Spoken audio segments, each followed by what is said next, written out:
The following program is a collection of stooges talking about happenings in the sports world. It is meant to be comedic informative.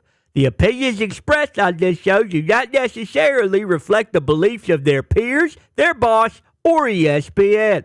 There may be some cuss words because that's how humans in the real world talk. If you are young, please seek permission before watching any further. Hey, what? Let's go! This show stinks, and the fact that you listen, we are very, very thankful for. Ah! The all-time leading tackler for the Green Bay Packers, You pig! Damn it! be a friend, tell a friend something nice, could change their life. Sport! Hello, beautiful people, and welcome to our humble abode, the Thunderdome, on this BMF Monday, April 15th, 2024. This sports program starts now. Sports! Our wonderful, what an incredible weekend. We obviously had a 4-day weekend because we took off Thursday and Friday to watch the Masters of Golf coverage, which is happening on ESPN, into CBS, and ESPN+. We're certainly going to talk about that. The NBA playoff picture has come into attack. We're certainly going to talk about that. There's NFL news happening all around the league as OTAs start for teams who have the same head coach that they had last year on this particular beautiful day. And I got news for you. An ayahuasca tripping hippie quarterback is in the building in New Jersey for the New York Jets. There's also maybe a Tom Brady coming back to the NFL convo. Whoa! Well, yeah, he's talking to a barber, and that kind of popped out of there. And then there's MLB talk because baseball is taking place in the time frame in which we're talking about sports right now. Jeff Passan will join us in the second hour. He won a piece of metal this weekend. He did. Congratulations to him. CC Sabathia will join us in the third hour. And, ladies and gentlemen, we have the BMF title holder for the UFC, blessed man himself, Max Holloway, joining us in about 19 minutes or so, fresh off an electrifying knockout with 0.01 second left in the fifth round of a 5-round fight for the BMF title, something that was absolutely perfect for the UFC and mixed martial arts. It's a loaded day, and I'm incredibly lucky to be here. The Toxic Table is here at Boston Connor, at Ty Schmidt. Con man, love what you're doing on your chest right now, pal. Yeah, thank you very much. This is actually one of those shirts that I wore that I said I didn't love as much, and you guys jumped on me, so I figured I'd wear it today. You know, Raw is in Canada tonight. Montreal tonight. Montreal. Found the passport. Shout out to Samantha McAfee. That thing had been in the drawers that hadn't been opened for years. And they said, are you going to be at Raw next week? I was like, absolutely. Where is it? And then they said, Montreal, Canada. I was like, ooh, passport. Right? Gonna need that. Maybe not. Need that to get in. I've been going to Canada a long time. You know, used to just drive in. Used to be able to just do an ID for a weekend trip. You're going to do your thing. Coming back into America was normally much more difficult than getting into Canada. But since it's for work, and I'm probably going to get taxed my ass off, going to need a passport to get in there. Had no idea if my passport existed. Okay, happy with being in America. Where do you vacation at? America. Are you going to leave anywhere? Maybe, hopefully. Love other countries. Just don't plan on going anywhere for a while, especially in the middle of a run. So that passport was tucked away. Thought it was gone. Told Michael Cole 6 days ago, that passport is as good as gone. I'm not going to be there. That thing's gone, pal. Can't even get there. Turns out Samantha McAfee was able to find it, which is an incredible gift because getting a chance to go to Montreal and experience a Canadian crowd again, can't wait for it. Yeah, for sure. I mean, unfortunately for that crowd, you know, Chad Gable's going to beat the shit out of Sami Zayn tonight. But, I mean, hey, that's something that they'll settle in the squared octagon. Yeah, and I'm going to speak a little French, too. Bonjour, ça va, je m'appelle Pat. You know, et toi, et tu, you know, whole thing. Où est au bibliothèque? Where's the library? Yeah, That's pretty good. Yeah, that's a I good know that one.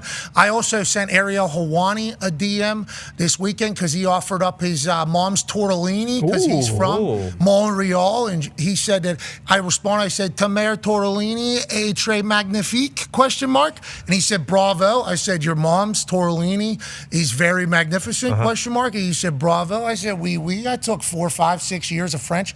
Need the word bank, but tonight, It's all coming out. That's right. Has to. Got 3 hours of Monday Night Raw. Exactly. Cannot wait to, merci beaucoup, au revoir, do the whole thing. It should be a blast. But sports are crushing it. One half of the Hammer, Dahn, Cowboys, Tone Diggs is here, and a man who has the biggest brain in a yard, no matter what yard he's in, especially if it's a football yard. Ladies and gentlemen, 9-year NFL vet, big brain behind everything DB, good D, bad D, looks really cool today. Yeah. Ladies and gentlemen, Darius Baller. T-Botch, it's 80 degrees out today. That's why the tank top made an appearance again. It is a wonderful time of year, but this is just what you call every day down in South Florida. Hoodie, sweats. How are you not sweating your ass off up here? It's cold as hell in here, per usual, so it doesn't really matter what's going on outside, but I will enjoy it later, fresh off this Masters weekend. I'll see how low I can shoot today. Hey, great transition. Excited to see what you do on the golf course. At Butler Birdies, him and his whole family play golf every day. Does anybody work? Doesn't look like it. I love it. I love what you guys are doing. Good scheduling. Good scheduling. Absolutely. You got to get the time in. I actually put a tweet out while I was watching the Masters of golf. I said I yearn for a day. I don't think I used those words, but you get it. It's the same messaging. I yearn for the chapter of life in which it's just me and the kid or kids and the lads just golfing every day. Sure. What a perfect time. What a perfect thing to shoot for. What a perfect thing to work for. The vibes are just immaculate. The views, phenomenal. And you're outside. The birds are chirping, especially down in Augusta National. People were saying that they were piping in birds. No. What? People were saying it's fake bird You can see that. You can see that. Because the birds are so perfect. Wow. Had the dogs barking all damn afternoon. They thought a bird was in the house. Cats were up on all fours doing the cat-cow thing because they thought a bird had snuck into the crib and they were about to go boom, boom, boom. Bat that thing down because of how good the chirps were sounding in the house. Watched all weekend. It was the perfect background whenever I got to hang out with the baby and the wife. You're on the phone, do some crafts. You got golf in the background. You hear the patrons lose their mind on the first 9 or the second 9. And whenever they hit it into sand bunkers, whatever the hell they call it, it was phenomenal. But nothing is as phenomenal as watching Scottie Scheffler golf. Let me tell you why. People say this guy's a wet blanket. Understandable. It's true. Yeah, you can see that description being accurate. People say this guy's a nerd. This guy is terrible for the face of golf. I say nay. I agree. Yeah. I say absolutely not. When you watch this bearded bastard play golf, and we don't know if his wife has had the baby or not, but nonetheless, congrats to the entire Scheffler family. Very cool. He's won 9 tourneys since 2022 in the PGA, okay? He's obviously won the Masters in 2 of his 5 starts at the Masters. He is a guy, though, that people, whenever he talks, they're not entertained by. I think he's a man of the Lord. He obviously say he's doing this to empower Jesus Christ. He's willing to create me, put me here, which we respect and appreciate. But he's not about the antics. On the golf course, he's not going to lose his mind. He is going to swing out of his shoes. But once he starts going to work, it is mesmerizing. It is hypnotic. So for those of you that don't think he's the right guy to be the face of golf, I don't think you watch him play golf enough, because when he has that club in his hand and he's about 89 to 96 yards away on the 9th hole of the Masters Sunday, one in which the entire course had been beating the shit out of the rest of the golfers. The wind's crazy. The greens are firm. They're making this like a U.S. Open course. Well, on Sunday, the leader said, let me put this in. Now the golf gods screwed him. Yes, they did. Yeah, golf god screwed him. I don't appreciate the fact that that ball kind of rolls a different direction. Then you think to yourself, well, that's just one lucky shot from this guy. He actually said in a press conference, I hadn't been hitting my irons that well. Then he got a birdie on 8, gets a birdie on 9, gets a birdie on 10, then he goes to 14. This is after Max Homa, Morikawa, and everybody kind of falls apart because Augusta National had been getting everybody. Maybe Scheffler will finally look like a human playing golf. I'm rolling this thing from how far? 100 what? That was 153. 153 yards to 4 inches on Masters Sunday on hole 14 when everybody else around him is crumbling. This dude. How excited is he? Locked in. Jacked Yeah, he's locked in. Job's not done yet. No need to bring up the wet blanket stuff, which I think you were just doing right there. Because once again, this bearded golfer doesn't need to open his mouth ever again. No. Just play golf, Scotty. Here's 16, par 3. Patrons are filing in. Wow, we're about to see a second green jacket in 5 starts here, aren't we? Whoa, maybe the 16th hole will get him. A lot of water to the left, Scotty. You slip out of your shoes and hook one, it's going to be a bad that day, maybe Ludwig Oberg can catch up. Scottie says, sweet, I'm going to put this one to 8 feet, and then I'm going center cup. Remember, everybody's talking about my putter not being as great as everybody else's? Get off my ass, says Scottie Scheffler. And obviously, you got to finish on the 18th hole. And whenever you see this man put the putt away, and he and his caddy, Tim something, who got a chance to lead him out through the patrons because his family wasn't there, hug and embrace. I think there is a chance that right here, caddy says, hey, go tell that baby that daddy's a champion. You know? I think there was a little bit of embrace because you saw him get a little bit of emotional. And you saw, hell, you son of a... Okay, and he has to be professional. Let me tip the cap to the patrons. But you talked about emotion. The robot, the AI, the man who's in the zone when he's on the golf course can't be showing emotion on the 14th hole, 16th hole. He shows his emotion after he's very kind. You should take off your hat when you talk Scottie Scheffler, pal. But nonetheless, look at this. Right here. Do it. Yup, thank you. Oh, yeah. Yeah! There we go. Yeah! Woo! That's all the emotion you need. That's all we need. When the job is done, Scottie lost his mind. When he was just hours, we think, ahead of becoming a father for the first time, after defeating a course that had defeated everybody else, he showcased his emotion. He showcased his happiness. He showcased to the world that this man does understand that what he's doing is awesome and he's taking it in. Congrats, Scottie. You're the man. Go Scoot. That was fun to watch. Yeah, unreal. Literally, anybody that says he's not the right guy, like you're not watching golf, like you're not watching the golf. You catch the highlights. Correct. You catch the press conference, but you're not spending all day Sunday watching. I woke up with Tiger and Neil Shipley on ESPN. Yeah, sweet. Okay, I was watching it. Tiger obviously unraveling, had to make the cut so that Sun, Day, Red can make an appearance on Sunday. And he also has 24 consecutive cuts, which is the most in history. Congrats to Tiger. It's an honor watching you golf. Baby Tiger. But it did feel like it was a pro-am almost. Yeah. It felt like it was a pro-am with him and Neil Shipley. Now, that wouldn't be the case just like, 5 years ago, 6, 7 years ago with Tiger Woods. But now he's at the point of life, I think, where he understands, like, hey, this is probably the biggest day of this kid's life. Yeah, for sure. Me. And the caddy, who's 20 years old, who just so happened to go to Central Catholic in Pittsburgh alongside Neil Shipley. He's not even a real caddy. No. He's just kind of, hey, you want to come caddy for me down here? He ends up walking the course with Tiger. It was a beautiful weekend. Thank you to the Masters of Golf for putting it on. And congrats to Scottie for cementing himself as an absolute monster and a machine, potentially, as John Rahm of LIV had to put the green jacket on PGA Tour's babyface. Scottie Scheffler. No interaction between them whenever they were in the cabin doing a conversation afterwards. Nothing. No. Not a one. Neil Shipley was keeping an eye on the live playback. He was. And I think a producer should have potentially told him before he went live, like, hey, pal, this is real. You don't need to see it. You know, because Neil is a little bigger guy. Got good hair. Great. Probably wondering how oh, my God. I'm here with Scottie. I don't know what he did, but he's guilty. He's in there with Nance. I think the only thing he's guilty of is displaying the fact that he has phenomenal periph. The ability to get both eyes that far. Because you got to remember, his left eye right now is doing nothing. His left eye is staring at the other side of his nose. Yeah, exactly. This is an all right eye job. He's trying to figure out whether or not he's actually on TV with these guys. So a little media training probably as we go forward. Sure. But Neil Shipley hit some beautiful shots, cheeky shots alongside Tiger Woods. But I would say the Augusta National folks got to be feeling as if they put on an excellent weekend. The wind kicked ass, the course kicked ass, and Scottie Scheffler did the entire weekend. No, I agree with you 100% on Scottie. Like, because I mean, Tiger was feisty. When you go Tiger and feisty, and you go Tiggy, I don't mind that. Well, he was a little Tiggy. There was a couple Tiggy shots. He had to go to work for hours and hours and hours Saturday night just to get out there on Sunday. Okay, Tiger did what he could do to put on a face on Sunday.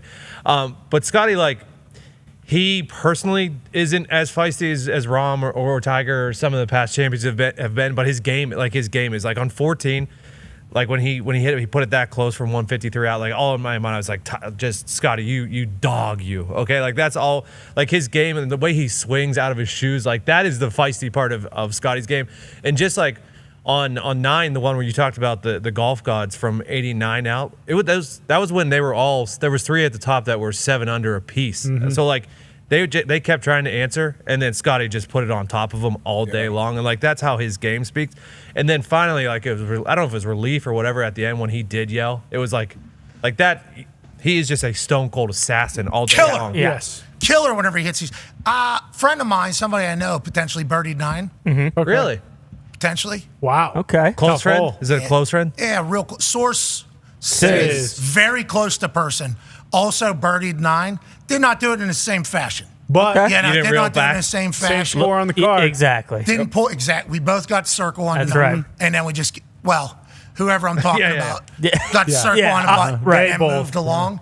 But it's like D-Butch, this is why you play the game. Yes. And I was completely out on playing golf ever again. Remember? Still in. That was just like a week ago. So that's you. Yep. So The Masters. I watched the Masters for 4 straight days. I'm like, that sport's awesome. Every single shot is a new game. It's a brand new game. And then you get to the green, and it's a whole new sport. And then you have to go immediately from that to driver. And if you just so happen to miss, you're completely screwed. Scottie didn't put himself in a situation to gain 4 straight. Morikawa Yeah. Oh, yeah. put himself out. Couple. Homa Yep. put himself in there. 12 back-to-back par. The person I know. Wow. The person I know that played Sure. Augusta National. Down in Amen. Tough Corner. hole. You play it 2 Tough times. hole. Yeah. Tough hole. Brutal. Thin green. Not a big landing No. spot. Oh, yeah. The guy I know actually bladed it the second day. Okay. And it hit the mound in front and then Oh, actually purpose. That's yeah. Sometimes absolutely you have to do perfect. that. That's what Yeah. you want to do. Yeah, par though. Missed a couple putts from what I've been told. So whenever you see Homa get all jacked up. Yep. And how could you not? Did you see that crowd Oh, down my there? God. Gorgeous. Huge crowd. Not a phone in sight. No, That's there right. was I not. won. Not Beautiful. a phone in sight. And I understand that I'm a human that is on my phone and our business is on a lot of people's phone. Obviously, I've been a X and Twitter user more than maybe 99.9999999% of humans on earth. So I'm not saying I'm not guilty of this myself, but I am at a stage of life now where I am trying to just enjoy every moment. Now, I'm not saying it's brand new, but it's like in the moment, I want to live here. I want my brain to remember what my brain remembers. And if it's being documented, I'm going to try to find footage so that we can have it or whatever, and I can have it. But it's like, I want to remember the feeling whenever I'm here having this moment. And it's like Augusta National forces that upon people. And in droves, everybody still shows up. A lot of tippy toes in the back. If you're zooming, a lot of tippy toes in the High back. hats, too. Well, yeah, head tipped back like Drew Brees in the pocket. Yep. A lot of tippy toes. A lot of that potentially happening.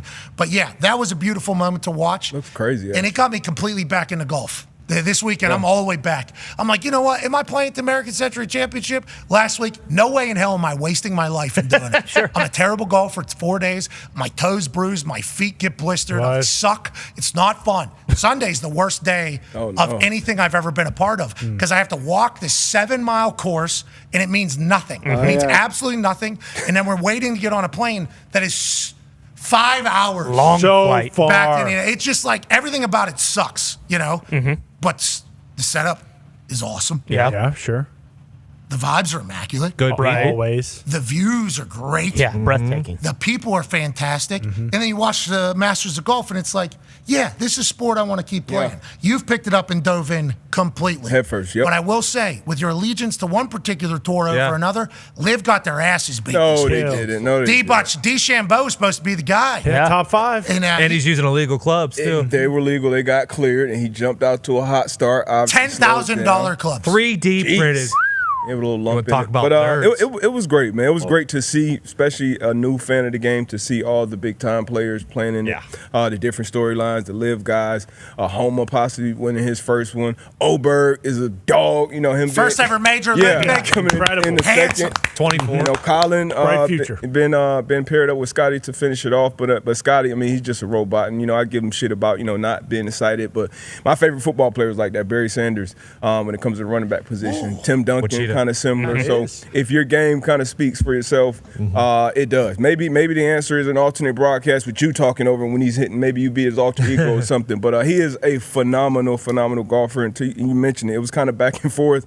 And I think on Sunday, what do you have, 7, 8 birdies on Sunday? Yeah, he had 3 straight, 8, 9, Yeah. 10, and I think 7 in total. Yeah, There was just- one hole that was a 3-stroke swing. Yep. I think it was 9. It was. Yeah. I think it was 9 when it put it one. Morikawa Yeah, 'cause- ended up in the sand. And then the job that the Masters does, like with the coverage, the website, the app, the shots, like that shot of Scottie, that ball rolling back, like that slow motion view, like all of it is dope. This is only my second Masters watching it. I'm pissed off that I missed, last 38 of my years of life not watching this Masters Sunday. So I'm already looking forward to the next one. This was dope.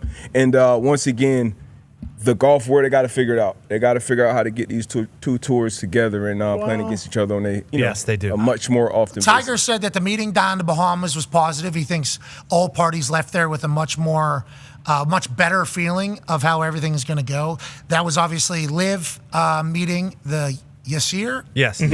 leader of the PIF, Yep. which is the fund that Saudi Arabia has for sports. Correct. Bottomless pit.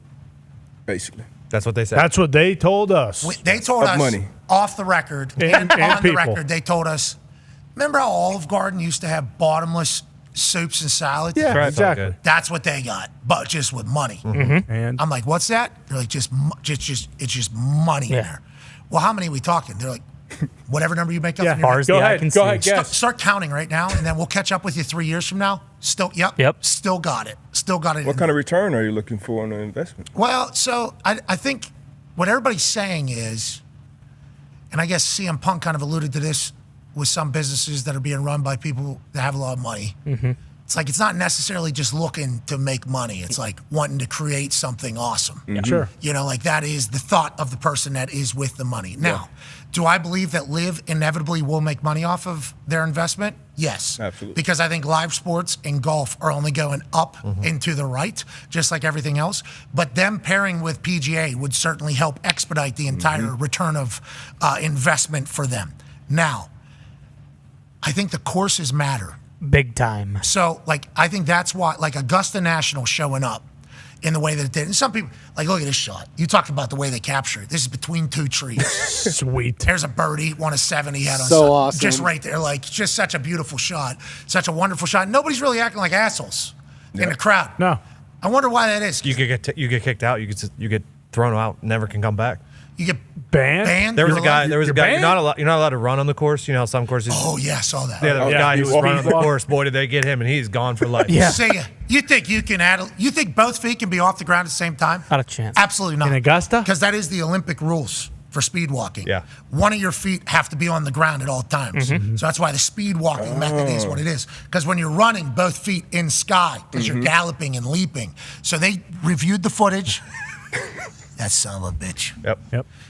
If he had cleats on, if he had golf cleats on, Yeah. maybe skim Yep. the ground or whatever. But yeah, he got out of there. You're right. I completely forgot about that. By the way, though, shout out to the trees for not falling this year. Yep. Yep. That was big. And shout out to the tree shaking Tiger Woods' hand. Yeah. That was cool. That was very cool. And that's Vern Lundquist. This photo just happens to be one of the greatest. He celebrated and is retiring 40 years calling the Masters. Shout out Vern. back, Vern. Obviously, college football, Happy Gilmore, you name it, he's been in there.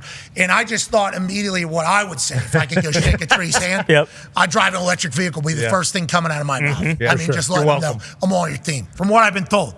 Now, allegedly, there's kids dying potentially to make the batteries, but nonetheless, Saving the trees. I've been Yeah. told The I'm trees don't saving care you. about that. Directly. And I don't write or read books either. I don't like that they spend all that paper on stuff. Full So electronic. don't worry about that. I'm on your side, is what I would say. Great photo, great weekend, great memories, great tournament, I think, for everybody down there in Augusta. Yeah, not to get lost too. Like the reason I wasn't saying no, they shouldn't merge the Live and PGA. They have to do that, but as long as the beef stays, because Wyndham Clark after Yeah, that was Thursday tough. being like, well, who knows? Because the Live guys play 54 holes and this is a 72 hole course, and then immediately shooting like +7 to miss 8 the cut. over, missed the cut. Yeah, I mean like, that type of thing, like that stuff for Wyndham, of course, sucks. He's gonna figure it out. He's great, but like that beef on tour, I think is incredible. And like the majors, like their courses are awesome. Liv needs to do a $50 million major and have the purse be that big. First place gets $30 million. Like if their thing is the money, then they need to build their major to make the purse the biggest in history. It's bigger than the FedEx Cup. Yeah, make it $50 million. Make it $50 million. Everybody's showing up for that. Well, exactly. What's And then PGA? you can also put over a course, too. Because we were just talking about the courses. They got to start selling the courses that they're playing at. Because the course is the one playing against everybody. Like Augusta National beat everybody this week. Yeah. That was kind of the big Especially takeaway. the wind. Yeah, the wind helped. Mother Nature came in and helped. But like Augusta National, how it was playing, it was difficult. And it's like all these legendary courses the PGA has built up relationships with. And as a viewer, you know the course. Like I don't want to say I didn't know Firethorn, going to hole 16 or like Lit Storm or whatever the hell they name all these damn holes and everything.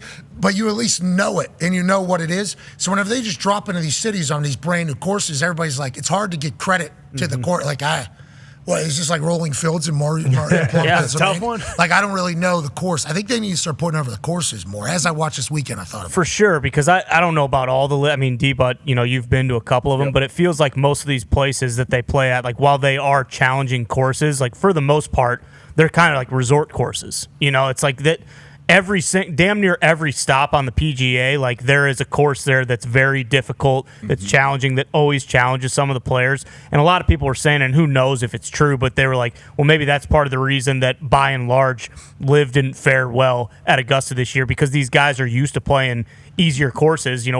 When they're the best in the world, obviously, they can go out and dominate these, courses in Miami or wherever. And then you get down to Augusta and it's like, you kind of miss that when you're not on the PGA, when they have these very, very difficult courses that regular golfers would just chop it up every single week. And I think you do miss a little bit of that because they're just playing it kind of whatever's available and whatever's left over. Sources close to somebody that played on Augusta National, 120 or something like that. Wow. 120. Bingo. Not allowed to cheat or fluff or roller.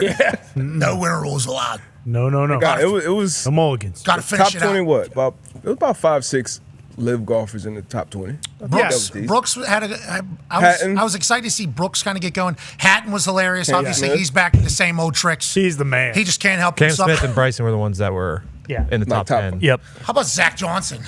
That guy stinks. Yeah, so what's his deal? I didn't know he won. I forgot he won the Masters of Golf. Yeah. I forgot because he told a story about sleeping in a green jacket the night he won and everything like that. And he wore jeans, I think, on the live with Regis and Kelly. And Okay. might have been Ryan and Kelly at that point. Rest in peace, Regis. Rest in Hell of peace. a run. Love you, Reed. Love Reed. Regis had a hell of a run. He did. He was on TV more than any human in Yeah. history. He was. Who wants to be a millionaire? Oh, yeah. Remember? He has actual show. Guinness World Record for Yeah. Oh shit. most amount of time on television Yep. out of any human in history. Wow. Legend. People say I'm going for it, but there's a lot of me. Yeah, well, we just had a conversation before. I mean, Whoa. Whoa. Now it's not the time. it came up. It came Now, rest in peace, Rest in Reach. peace. Hey, Reach. Thank you for what you did, Reach. Zach Johnson's been doing that. That is not. Are we all? Yeah, I think that's right. Rest in peace, Reach. Love you, Reed. First stand though? That garbage time show stunk, but he knew it. He knew. He knew it as he was in it. It was kind of just like the end of the entire thing. For the love of the game. Thank you, Reach. Thank you, Reach. Love you, Reed. They're launching an entire sports network with that show. I mean, if Regis. Colin Cowherd and Regis Philbin launching a sports network. Now, they're still going, obviously. People watch them. And that show ended, but Regis' legacy will never die, Never. even though we're very grateful and appreciative. This weekend, I don't know if you hadn't seen it. What's that? So you watched Masters of golf on Saturday, Yep. and then UFC 300 started at like 6:30. Yeah, right on the money. It was perfect. Just as, it's nice to just have a nice day with the baby in the house, the wife in the house, hang out, have a good time with good sports on all day. It's like whenever the NFL is in England. Yeah. Yeah. You wake up, oh, there's a game on. This is awesome. What's next? Oh, there's another game on. Oh. Then what? Oh, there's another game on. And then, there's prime. Oh, my God. Yeah. All day, Great I day. have shit to watch. Yeah, even if the game stinks. So what? Who cares? It's in the background. I'm enjoying it. That's what Saturday was. Got to watch Masters of Golf, and then UFC 300 delivered. UFC 300 was banger after banger What? after banger What? after banger What? after banger What? after banger What? after banger. What? And I think there's probably 4 more fights. That's literally what it was. And they were billing it as the biggest card that UFC has had in 300 events. Congratulations to everybody over there. Unreal. From the Fertitas and obviously the Sale to Endeavor and then TKO and Dana White guiding the ship through this entire thing, and up into bonuses to 300,000 in celebration of UFC 300. And a lot of people are saying, hey, you talk about banger after banger after banger after banger after banger. Maybe it's because there was $300,000 their face could go get them if they went out there and did it. Alex Pereira, the fucking... It's hard not Yeah, to. 'cause he it is. really is. Combat sport.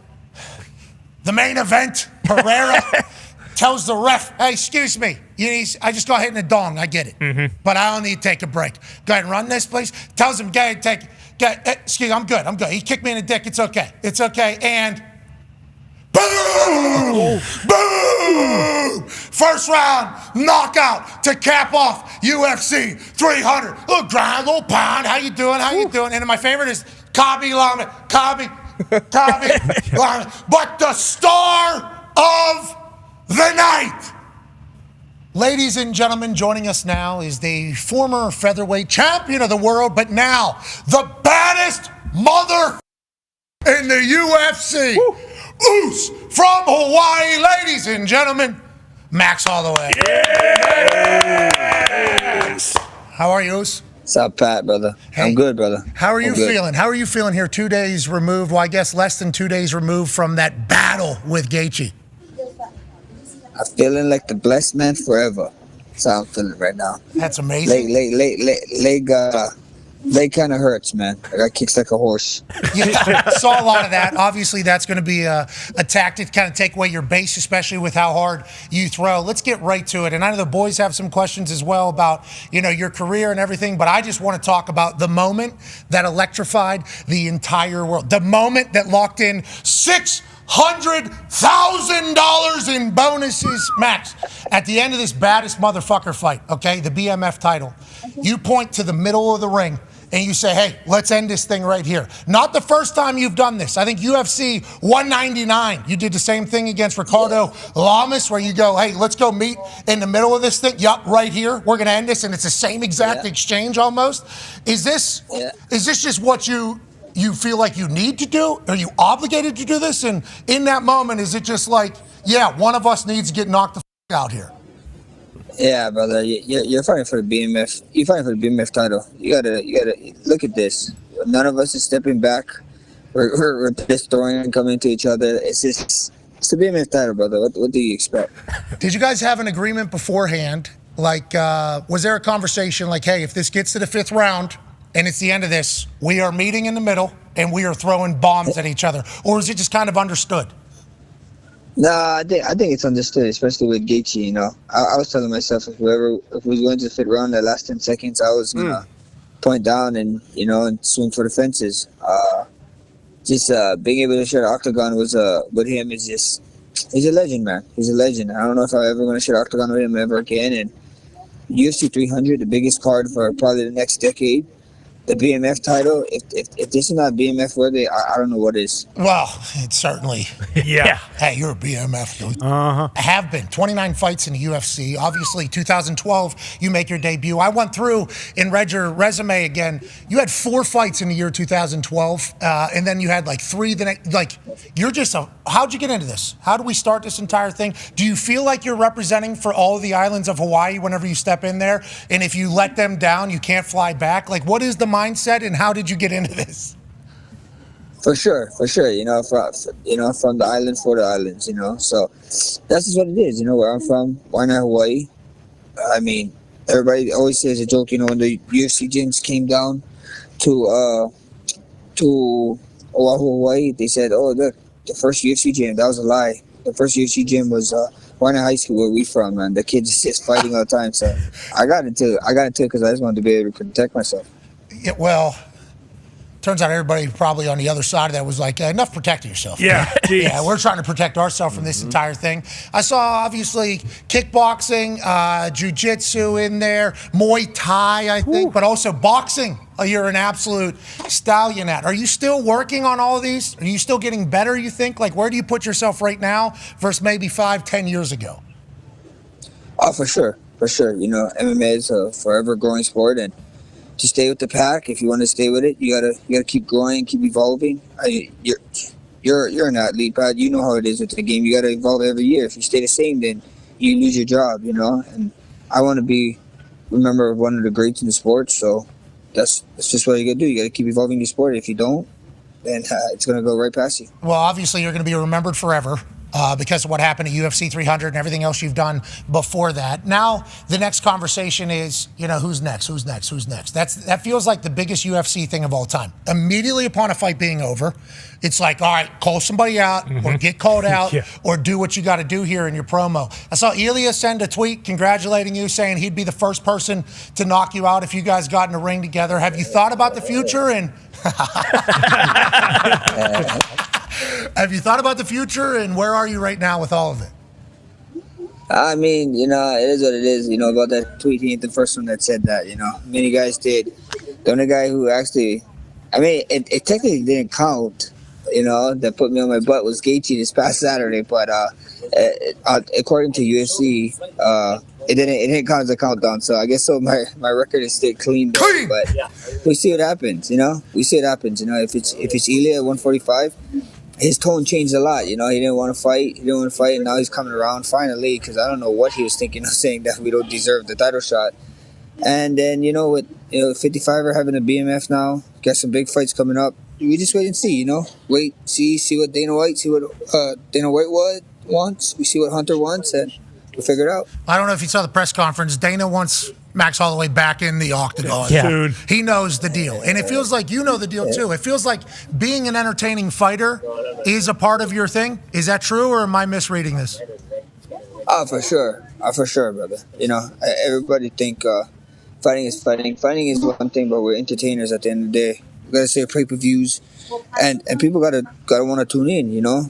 You see it all the time. Some guys is really good at fighting. It's just get no traction. So we're in the entertainment business too. We saw Bo Nickel be upset about the way that he won his fight. I think because he hears the chirping about his fights, maybe more grappling, a little bit more boring, and he's working on his strikes. And I think Cormier was like, you should not be. You just tapped the dude out. Like, you should not be upset. But it is reality of the situation. And do you think, did you chew on, like, rocks as a kid? Metal? Glass? Why do you think your jaw is so strong? Legitimately. Why do you think? Is this since birth? I just think so. It's being a Polynesian, being from the islands, being Hawaiian, Samoan, all that helps. No cup dust. That definitely helps, The vibranium, they probably implanted in my chin.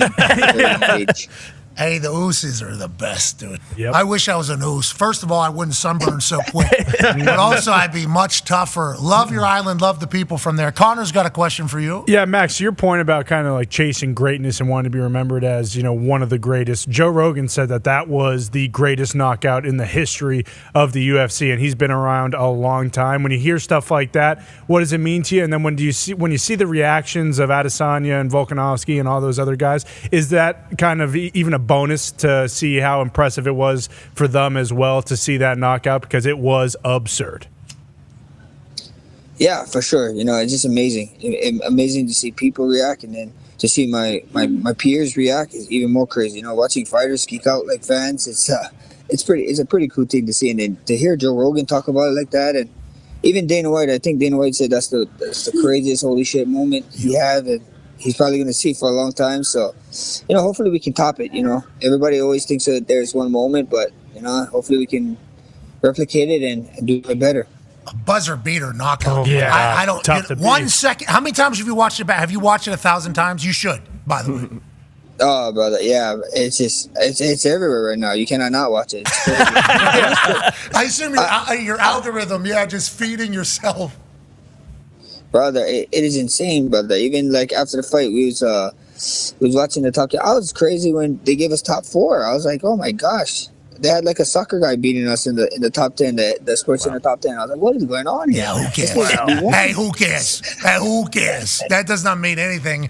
Numbers mean anything. I assume that's going to hit hundreds and hundreds and hundreds of millions of views before the end of this week. And for those that didn't see it, are going to watch it all week and go, holy shit. That was in front of Zuck, dude. Did you get a chance to talk to Zuckerberg afterwards? Yeah. He actually before he came in before the fight, and he gifts us some of his meta glasses, his new meta glasses. So he's a very cool guy, bro. Whenever he's out in Hawaii, he always try to hit me up to train, but then he had that crazy ACL tear, so he's recovering right now. He said he'd be back in Hawaii hopefully soon, and he can box and stuff, but he's not really doing too much MMA. Not a robot. No, yeah. Not a robot. Ty has a question for you. Max, you mentioned how, Gaethje kicks like a horse, and you're kind of feeling it in your leg right now. And then Pat alluded to, you fighting multiple times during the year. What is the recovery process like after a fight like this? Because you're throwing so many punches, you're going deep and all that kind of stuff. Like, do you ever go into the octagon feeling 100%, or now that you've been doing it this long, is like you just You're dealing with shit no matter what. Yeah, I think so. I think so. At any sport, you go in there, you're never ever 100%, but you try to be pretty close. You try to be pretty close to that, and then the recovery time. Hopefully a week or two I'll be fine, and then we go from there. A lot of people like to call me like Wolverine and stuff because after a week or so I'm back on it. It's just like I said, man. The punches with Gaethje he hits hard. Don't get me wrong, but when we was in that last 10 seconds, he was missing. The wind was hitting me, and it hurt. So, but his kicks, brother, that guy kicks like a donkey or so. I don't know what a kangaroo coming off his tail. The guy kicks hard.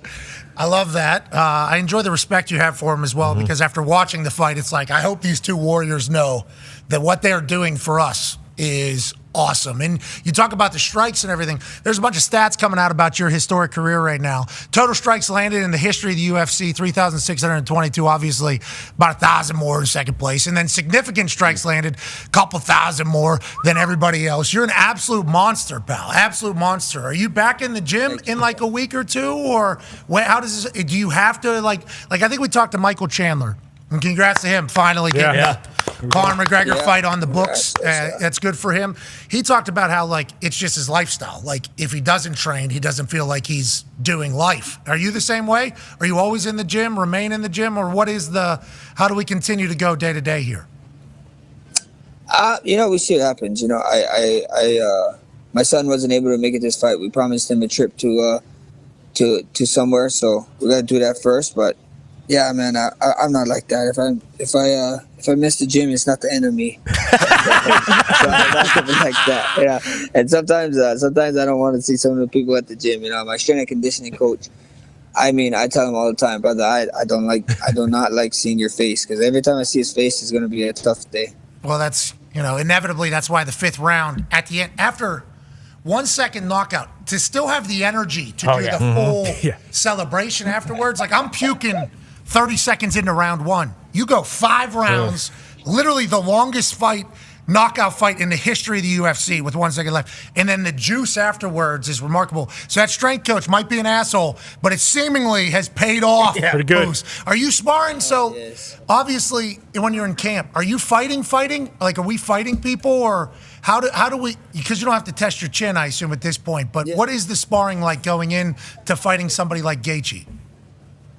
Brother, before we gave out sparring, just like how you said, because we have so many wars, and I've been training so long that I felt like we just needed to be able to move with some of these guys, and even with my training partners, if we start going hard and they got to give me a certain look, and they start, even me, if I got to give a certain look to someone and I start getting beaten up, and I know my look is going to be better than the look that I need to give, I'm going to go to that, because no one likes to lose, at the end of the day. So I was doing this sparring where it's speed, so these guys could give me the look that I needed. But for Justin Gaethje, brother, this is like going to the gates of hell, fighting this man. You know what I mean? So we had to bring sparring back, bro. I had to cut the hair. We had to go back to the old ways, and we did sparring, man. We got after it. Shout out to my teammates, shout out to my coaches. We did the damn thing this one, bro. It was a tough camp, a hard 10 to 12 weeks, and I'm just happy that we got to get our hand raised after it. Hell yeah. Congrats to the entire camp. Performance of the night, fight of the night, and then obviously whatever you're getting paid for the fight, and now you're BMF. Let's go, dude. Yeah. What a Saturday. Yeah. What a Saturday in Vegas. D-Butt's got a question for you, Mac. Hey, speaking of that, so 10 to 12 week training camp, unbelievable fight all the way down to the wire. You talked about an unbelievable, Pat just brought up unbelievable Saturday night in Vegas. What was that post-fight celebration like? Obviously you had that energy. We talked about your Wolverine blood, how quick you heal. But what was that night like after, obviously, that incredible weekend? Brother, I had so many friends and family come out to the fight. We just went to a hotel bar, and we just kicked it for a little bit, and then not go sleep until 5 o'clock in the morning, brother. It wasn't like a party or whatever. We went to the club. I just had a bunch of 20 to 30 good people that just lived with, that grew up with me, who was around me for a long time, and just kept it intimate. We don't really like going out and doing too much stuff, but I just shared that time with the people who dedicated, especially with my wife. I gotta give my wife. I give her hell for freaking 12 weeks at a time. So I'm a lot to deal with, brother. So just to be able to hang out with her means a lot. How's your surfing? Speaking of your wife, I assume you can surf because you're from Hawaii. Is that an asshole assumption? Yeah, it's pretty asshole assumption. I'm all right. My wife is a professional. I like to talk like I'm better. You gotta speak the game, but I'm terrible. My little boy's getting better. I love My little boy's getting super good at it, and it's pretty good. Every time I go out there, I go to the island a lot. Oh, look at you! Wow. I see you riding barrels, dude. I see you out there doing your thing. I know some of the lingo because my wife and I, we love Hawaii. That's our place, like we go to. And whenever we're hanging out, wherever we are, I always look down at the ocean, and you just see a bunch of these little kids hopping on these, and it's like absurd. I'm scared to death to go out there, but I got nothing but respect for those who do. Sharks and shit are out there, Max. Oh, brother, next, and what? Like that's their house. Yeah, but like you saw what you could do. Yeah. Like I'm not doing that to a shark. You know what I mean? You're probably punching that thing in the nose, doing that. I'm getting 8. I'm out of there. I'm dead. Dead McAfee is the story. Sharks only bite if you touch the private part, bro. We don't know this. You just can't be doing that. Can't be touching the dong of a shark. Okay, good to know. I just learned that. All right, last question here from Tone. Max, we appreciate you. Yeah, Max, I saw Pereira got his black belt after getting his win this weekend. Do you know, are you going to be getting your black belt now in Brazilian Jiu-Jitsu now that you got your win this weekend at 300? Is that how that works? Brother, it's funny that you guys talked about this because we were just talking about this after the fight when we saw it happen. My coach is the most stingiest guy, brother. Of giving us belts, of giving us stripes, and I tease him all the time. I'm like, bro, you're stingy with it. You know how much guys come to our gym and they're like, you're not a brown belt. What are you? You're not a pro. Or they tell like the purple belts or blue belts. You're not a blue belt. What do you do? You're sandbagging. Like no, our coach is hardcore about it. But right now I got to deal with my coach. I want to be the first MMA black belt. There's one of my boys that got me with this coach. His name is Dustin Kimura, former UFC fighter. And me and him is on the race to get our black belt. Like he's better than me in jiu-jitsu, but with me getting my card stamp and stuff, I think I'm closer to getting my black belt before him. So black belt jiu-jitsu, you said MMA black belt. That's just like all fighting forms on the black belt. I wanted to be his first MMA fighter with a black belt. He don't have an MMA fighter with a black belt yet. Got it. Well, I think he deserves. I mean, I don't know how the game works. I think some people are just handing out black belts. I searched the internet in some places. There's some fugazi black belts. Oh, yeah. From what I've been told and what I read. I don't. Next time I'm gonna show him and see Pat with a. Where the hell you get that from? One time at the dojo, dropped a couple 100,000, just like a degree in college. You could kind of pull it off. Max, congratulations. We're lucky to watch you do your thing, brother. That's real. Thank you, brother. Thank you. Hey, when you're back out in the wild, let me know, brother. We'll take you surfing. Let's go get in some waves. I'm not going in the water, but I'll watch it. Come on, get out there, brother. I look at the water. I don't get in the water. Brother, you got to get in the water. One time. I got this hole in my eardrum. Sharks out there. Can't do it. I just get high and look at the water. Yep. Love your islands, though. Love everything about them. Just like I appreciate the hell out of you, man. Thank you so much for joining us. Thank you, guys. You guys have a good one. Thank you for having. Safe travels back to Hawaii. That's the baddest mother in the UFC. Ladies and gentlemen, Max Holloway. Yeah. I mean, what a legend. Yeah. Dog. Just Oos, who just beats people's ass. Yeah.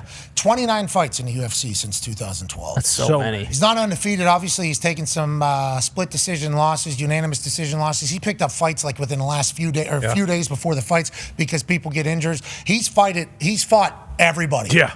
But I mean, this knockout is going to be remembered for the rest of time. Mm-hmm. Yeah.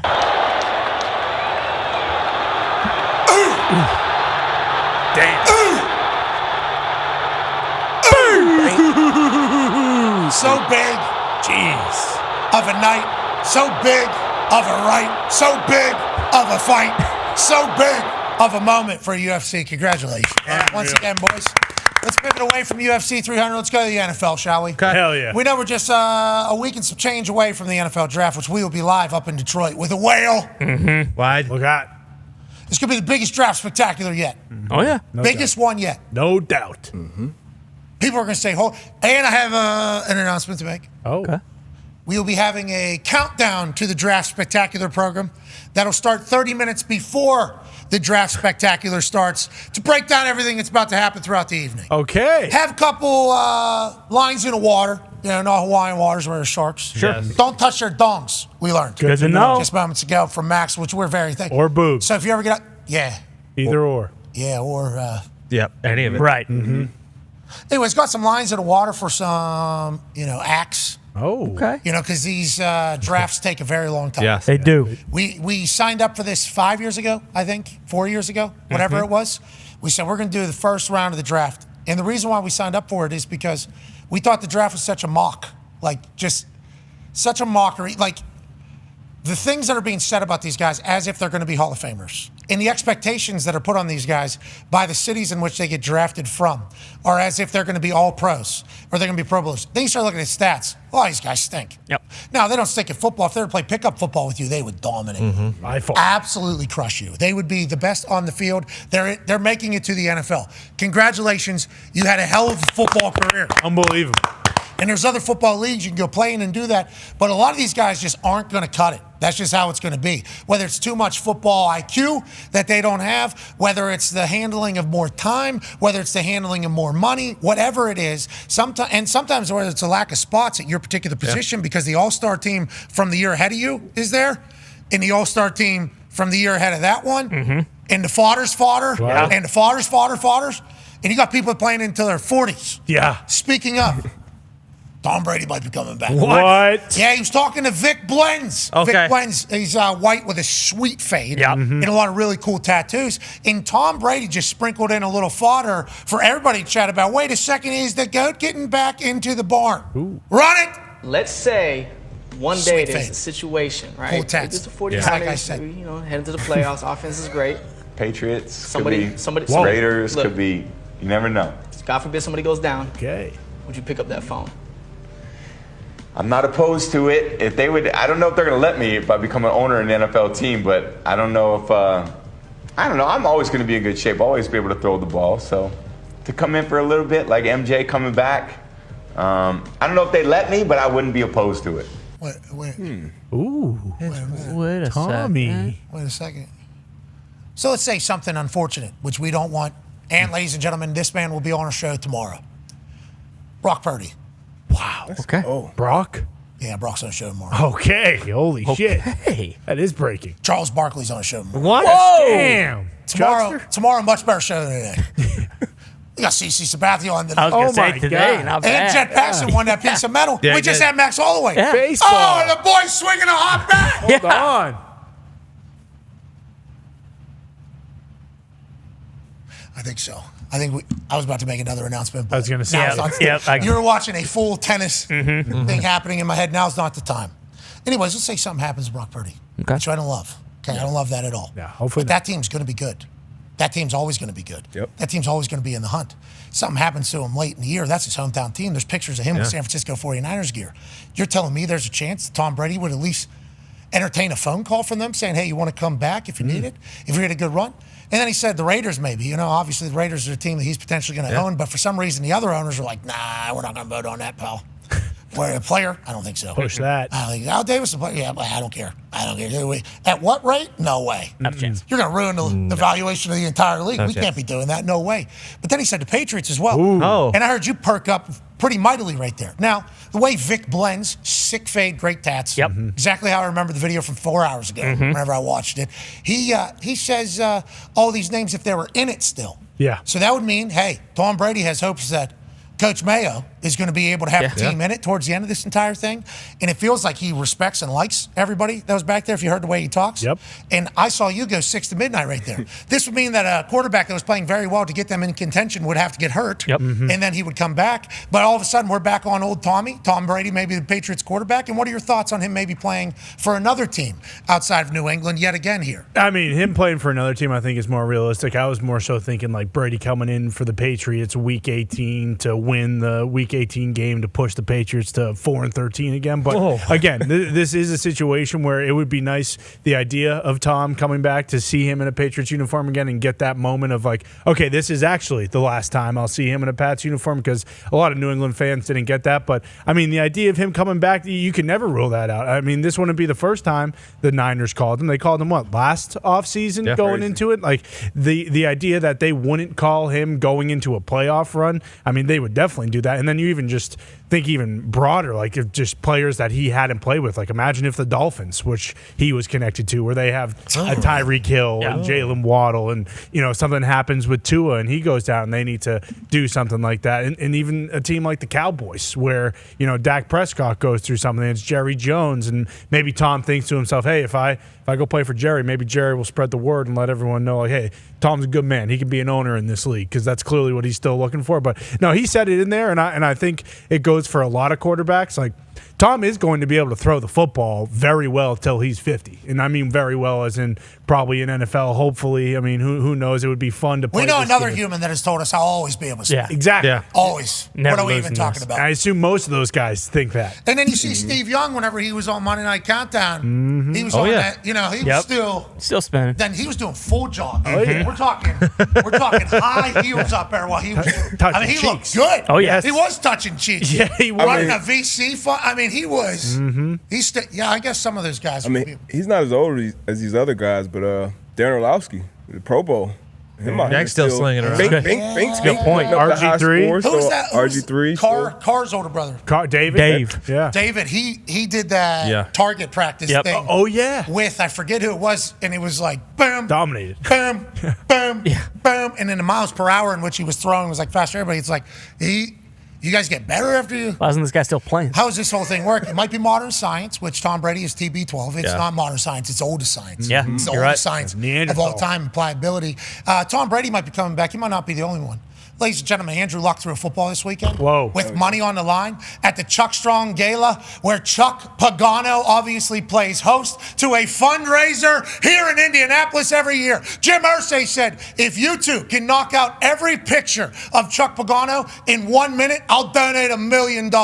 Andrew Luck said with 10 seconds left, get the hell out of the way, Chuck. I ain't got time. Chuck hits a high one. Andrew hits the corner. Oh, misses. Only got 7 seconds. Oh, no. Boom. Boom. And boom. Gamer. Obviously, as time expired, it was great to see Andrew Luck do that. That was what Andrew did, by the way. They call Jim Harbaugh the comeback kid and everything like that. And obviously, Frank Reich is known for a couple of the biggest comebacks in history.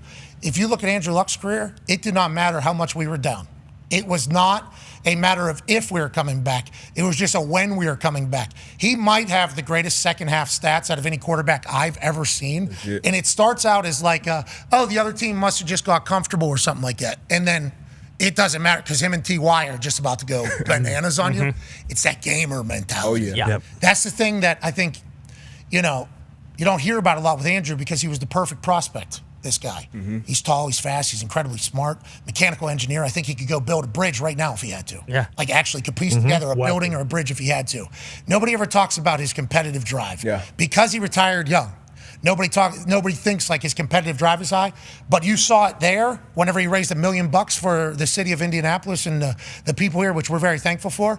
But in games too, it was like put the team on my back, dough, and I'm gonna go for it. It was great to see him again. Yeah, even early in his career, I remember that Detroit game, the walk-off touchdown, the big, huge comeback against the Chiefs in the second half of the playoffs.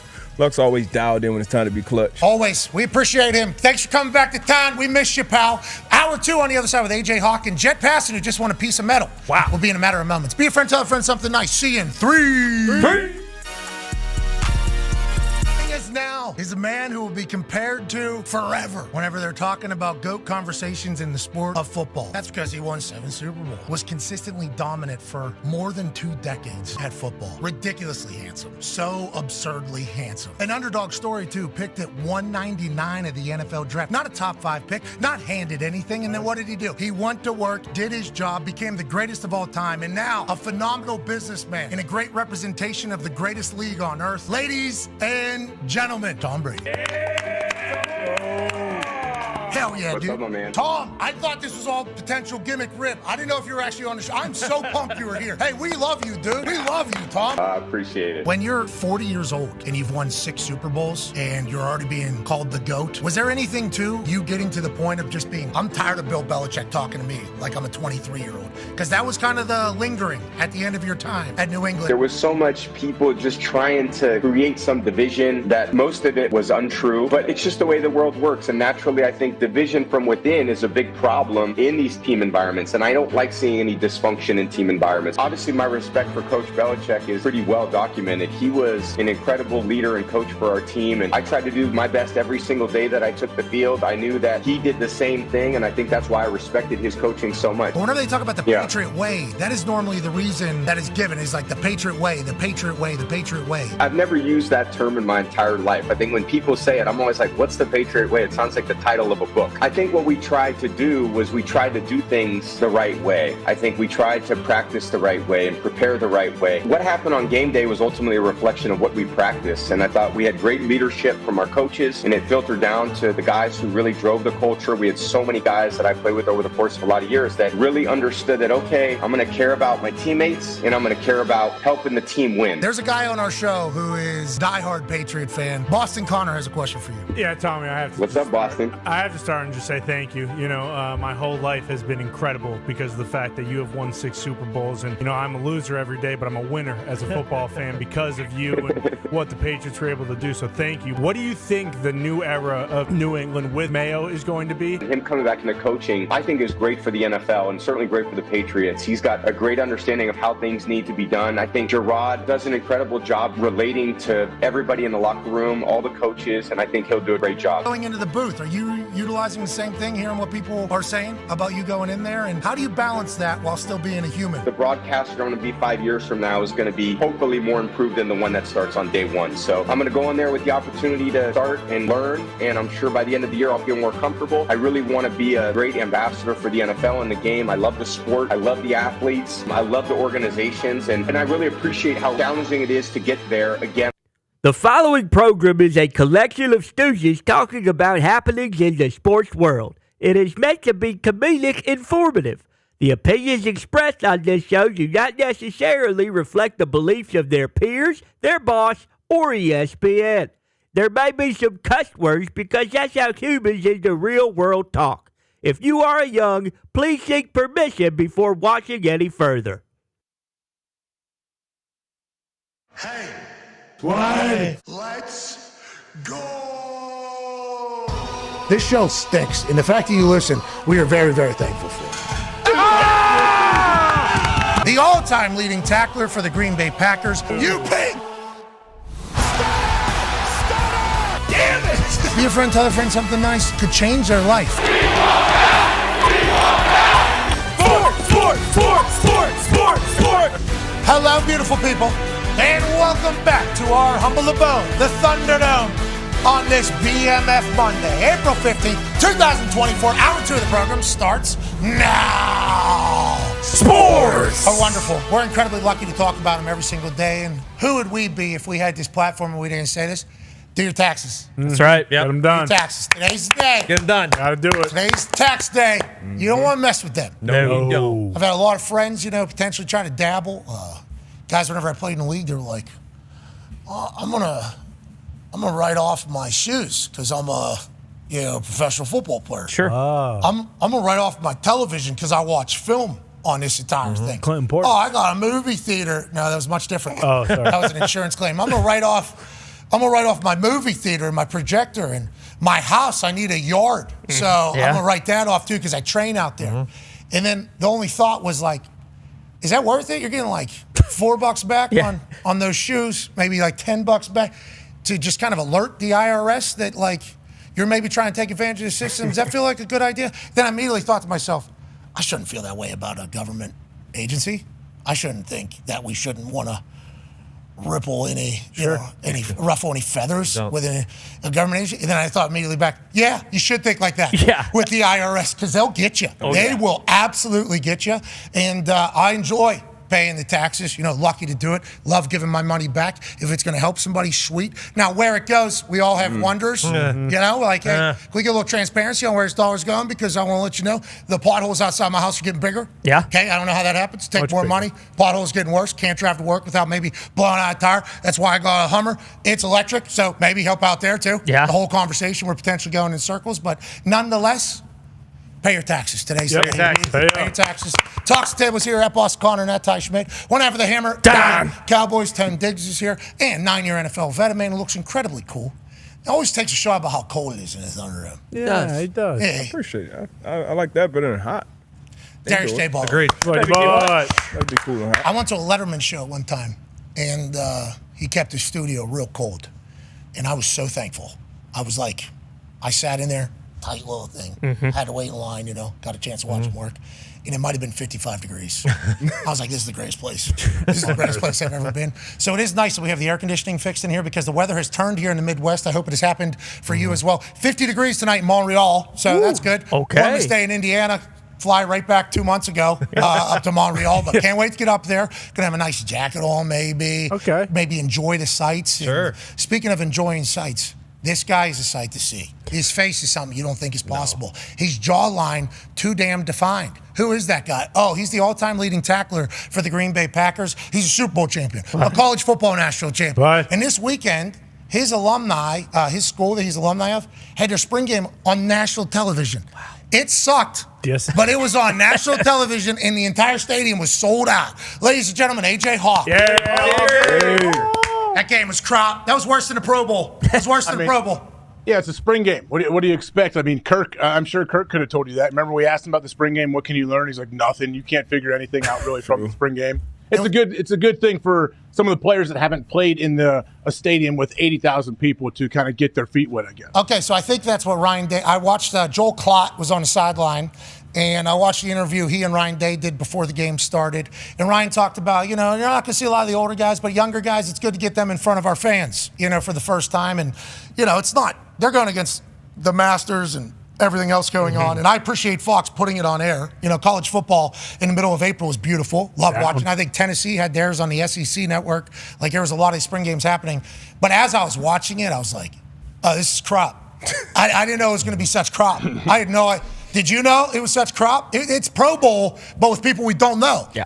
So it was like, hey, this freshman scored a touchdown, which was cool, but also I think 7 people could have tackled him if they were really going for it. It was tough, but it was fun.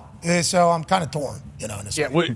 Do you remember when you were in college, like D, about you as well? Was your spring games, were they live though? I know our quarterbacks were never live, but I believe we tackled everybody else when I played. Yeah, we were live, and the vets played too. The upperclassmen played for the most. Quick, not the whole time, but we played for sure, and definitely full, definitely tackled. Dude, I don't remember. The only thing I remember from spring game is I was out there on the field by myself, punting to the returner by himself, and that's where the offense started with the ball. And I'm like, this is the most Mickey Mouse, thing of all time. And I think I kicked for both teams maybe at one point, but everybody played. That was a fun part though, picking the teams. Yes, drafting. Who was going to be? What was it, Scarlet and Red for you guys? Gray. Scarlet, yeah. Picking that team, that draft, that was probably the best part about the spring game. I feel like spring practice is a massive deal, though. Personally, Huge, yes. I think it's big in the NFL as well because I think this is good camaraderie building. I think it's when you meet people. Now, is everybody going to be on the team? No. But at least you get a chance to kind of feel people out, see how they are, how they're going to be. How about Aaron Rodgers back on campus for the New York Jets? Gotta love it. He came bopping in there day one of voluntary OTAs with his Hooga hat on. Nice. Fresh off an trip with Jordan Poyer, Von Miller, and the rest of the team. Jordan Poyer's mom also on the trip as well. This is big. This is awesome. I'm happy to see he's back over there doing the voluntary stuff. But across the NFL, I think these are big moments, AJ. Yeah, I mean, imagine, I guess, the message it might send. Aaron's there day one. I'm sure he wants to let everybody know, hey, this is my Achilles. Like, who knows what their workouts look like, but it seems like he should be full go at the moment, right? Yeah, I think it appears as if he's full go. You would know better than us. That sounds like breaking news out of AJ Hawk's mouth right there. Just let that slide above the greatest jawline in the history. If he was going to play in January, wouldn't he be okay for OTAs April 15th? Well, we didn't know what a percentage he was in January, though. Remember, because the math he was doing, if we were still in it, what would the number have to be for me to play? Since we're not in it, it would have to be hundo. So he had an equation happening, which, he only he was on chalkboard at Harvard. Exactly. That's right. He was on Good chalkboard at hunter. Harvard, and if we would have seen him come back, that would have been awesome. That would have been incredible. The thing I did see from him that is definitely at 100%, a mustache is strong. Oh, clean. yeah. I mean, holy shit, that's a good mustache going into voluntary OTAs. Looks like he's in great shape. Obviously, let's keep a massive amount of water on us at all times. Let people know that we're trying to be pliable and hydrated. We are better humans than you are. Shout out to the Hooga House getting some more love, but that mustache steals the show. Now, he's not the only one who has a great mustache today. Firefighters convention's in town here in Indianapolis. Hell yeah. Look at Connor's face, AJ, just trying to fit in maybe a little stolen valor this Well, weekend. no, this is a conversation before the show. I thought about shaving it off just because of the firefighter convention, because no stolen valor. I refuse to have that. But, I feel like it's more so a tribute. The Jets is probably the most scared you're going to be of the Jets all year. If Rodgers is rolling in with a mustache on, this is as good as it's going to be. And then we all know how this song and dance goes, the New York Football Jets. Let's enjoy the draft. They're going to get someone real good. Yeah, it's a new year. Not this Jets. What do you mean? It's a new year. What about Greeny? They're going to get someone real good in the Mike draft. Greenberg. And then Greenberg, who said some ridiculous stuff today again about the play-in tournament again for the second straight year again. He'll get all booed. Hey, listen, when you're in the batter's box, you got to say stuff. I agree. I agree. But He's in there every morning. He's catching Regis Philbin for the Guinness World Record amount of time on television. Probably could, yeah. Say it's taking the same, whatever. You're right. You do got to. You got to take those hacks, even though you're still missing on the same pitches. But when Greeny's bopping, when it gets to July, August, and he really starts jerking his gherkin when the Jets clips are coming out. Rodgers throwing touchdowns to Brock Bowers. Mike Williams. Oh, he's jacking his goal. Yeah. By the time that comes around, could you imagine what Rodgers' stash is going to look like then? Oh my God, it's gonna be so full. It might be oozing Aya as he speaks and talks and walks. I mean, who knows what's gonna happen for the You're Jets. talking about ayahuasca. Yeah, of course, Mother Aya. And then as the season goes on, we know how it goes. Something so bad and terrible is gonna happen, and I'm laughing, but I don't want it to happen. I mean, I already bet on the Jets. You don't want to be the division. bearer of the news, is what you're saying. No. Like, somebody has to. No, I don't want to. I bet on the Jets to win the division. I think it's the Jets' year. I think that this is the year they go to the Super Bowl and they play another team like the Jets, maybe that can't figure it out and then finally figure it out. This is Ty, what's this all about? I don't know. That's because the Patriots just beat the Jets for 20-some years. Guys saying, that we know by mid-season something terrible is going to happen, and they're going to be dead. What mana is that? But he also bet on it, so he wants them to do. I mean, fence rider. Yeah, No, exactly. Listen, they got new uniforms One today. foot in, 1 foot out. I'm a realist, but I also know that if the Jets play the way the Jets can play, they're going to win the Super Bowl. So it's one of those things that you gotta balance. But right now, I mean, hey, they're winning the division, no doubt In about it. spite of themselves. Yes, they could win it. They could still go and do it. But the Jets is the Jets still. Mm-hmm. That's what you're saying this Yeah, time. usually just go and look back at the history of these Jets teams that are. It's a good hedge, though. Great. I mean, Yeah. it feels right. It feels like with the guys they got, the guys they kept, like they should, on paper at least, definitely win the division. Yeah, and they got new uniforms today, so they're trying to change their mana. True. Now, do the uniforms look different at all? No, they're the exact same. Oh, look but how cool MetLife is. Yeah, that's sweet. Look how cool that is. Cool rendering. Let's see the actual. They got new colors. It looks. AJ, like. did you edit this video? I did not, but someone did a good job. That guy looks cool. Yeah. Whoa. Whoa. That racetrack. Are these real? that Aaron? Like, much different? Yeah, I don't think he got dressed. Did he get dressed in full Unrecognizable. pads for this. Is it Garrett? Here we go. That's There he There is. Is that a wax? Holy there it is. shit! It might be AI. That's him, but- Madame Is that a Tussauds wax? or whatever. Damn, those are new. It's like we're playing the Steelers now. So the sleeves. It's the sleeves. Oh, it's the stripes. Is the stripe? Are they Didn't the different? Colts do this and they added one stripe or something like Don't that? bring us into this, okay? This is their moment. So the you're Jets did have like the Nice jet video. wings on the center of their. Like, do you remember those? In the green ones, it was white. In the white ones, it was green. The white ones look sweet. The ones down at the bottom, Donner. But Romo is gonna have a hard time when Jets run out. Like, holy shit, Jim, which team is this? Jim Nance, great weekend. Yeah. Great week. Great weekend at Jim Nance. Did he say ticklish little bitch? I was don't that? think he said that. Or was that AI? AI's There's no making way. tracks for people right now. Yep. Allegedly. Hey, the rap game is in one right now. Yes, it is. The rap game was alive this weekend. You watch the Masters of Golf, you see UFC 300, and then you open your phone and there's a 4-minute song from Champagne Poppy, firing shots at the entire rap world pretty much. Yep. And then all of a sudden you got Ricky Ross coming out of his estate down there in Atlanta. Kendrick Lamar allegedly answered today, but maybe it was AI. Yeah, it turns out. Which is not a bad thing if you're a musician. You put something out that's maybe not good. That was AI. It wasn't me. What do you want me to do? That wasn't me. It's like the old Twitter hack situation. Oh, I got hacked, guys. Sorry. I never said that. I never said that. I never said that. Computer can't rap as good as me. Who would have guessed? Yeah. I'm K. Dot. Bingo, Coming in on top of that. Drake, we need a full album. Please. We need a full album of and I'm sorry to all the people that have to catch the shots out of this thing. Yeah. Because there was like shots in bars that people were breaking down now, going back. It was an entire thing. We need an entire album of that. Drake, you sell out arenas. You don't need any help. No. Billionaire probably at this point, if I had to guess. But just for the good of getting up and going. Yeah, an entire album of that would be awesome. Enough of the love-making albums, okay? Amen. He's not singing us right now. He's not singing us. He's not making songs Well, for what us. about us? Well, that's what we're saying. We need an album of him killing people. Need people to keep pissing him off. Yep. And just adding a chip so that he can say, like, oh, yeah, you're expecting, the love-making album. Like, okay, well, how about this? Let me just go ahead and take this. Yeah. Pan out real quick. Murder. Exactly. The entire time. Anyways, joining us now, ladies and gentlemen, is not from the rap game. What? Sure. Maybe. Could be a one Ghost time. Rider. I don't know. In a way, he is. Well, that's a whole part of this whole thing because Ghost Rider conversations are being chatted about by Rick Ross. Saw that. And if you do remember, Rick Ross, one of his bars is Fat Boys, the Ghost Rider behind some of your favorite flows or something like that in one of his songs. So when he disappeared, whenever Freeway Rick Ross, I believe, was in I'm a massive Rick Ross fan. Massive Drake fan. Yeah, so it's like same. Hustlin' came out in high school, and it was like, you're damn right, Rick. That is what we're doing. Great beard, great sound. The sound, which is fun to make. Staple. Doing that as much as you run around telling people to suck it. As if WWE. So like, he disappeared for a while because there was some. I think it was hot in the streets. Little beef. I think it was hot in the streets.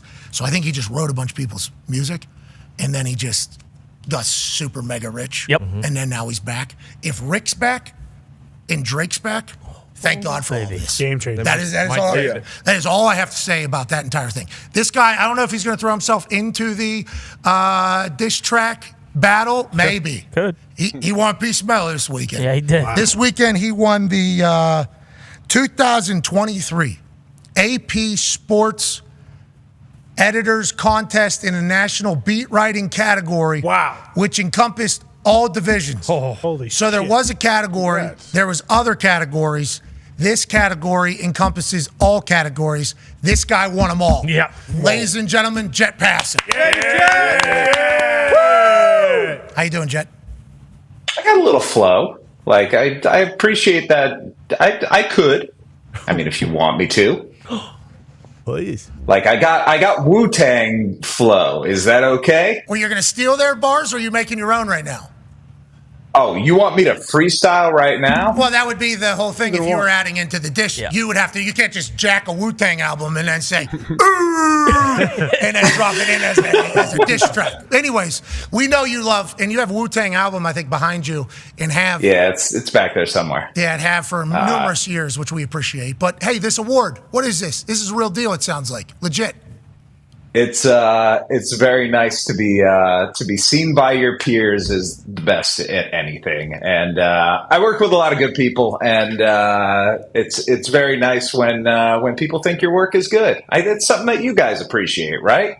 Look at where you started. Look at where you are now. People appreciate the work, and it's just nice. It's nice being here with people who do good work too. Well, we appreciate you appreciating that. But with that being said, we're not winning any awards or titles ever. No. So the fact that you did, congrats. We're proud of you, Jet. Baby Jet, go Jet. I appreciate that, boys. I appreciate that, boys. It's the most sincere I've ever heard Ty and Connor be. So thank you, guys. That's true. Ty loves your coverage of baseball. He tried to jack into it actually at one time. Yeah, that was a bad idea. He's not winning an award though. You are. Bingo. Right? Well said. That's what we've been talking about. Now, you might win an award for your coverage of something that is unraveling in front of our eyes.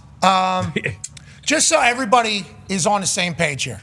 Just so everybody's on the same page here. Because I hear a lot of chatter on the internet until I am told otherwise by like the federal investigators. You don't think the feds could get it wrong? The feds would love to expose a gambling situation happening in the MLB by their biggest star, especially as sports gambling is growing at the rate in which it's growing. So a lot of people on the internet, the feds are covering this up for the MLB. You think that's how that goes? That is not normally how that goes. Just as a kind of I don't want to say there's egos and pride and legacies and things like that are on, but that is real with humans that we're talking about. So as we say all that, we got to remember this guy right here is a piece of shit, okay? This needs to be known. From everything that we know right now, this is one of the biggest piece of shits in the history of sports.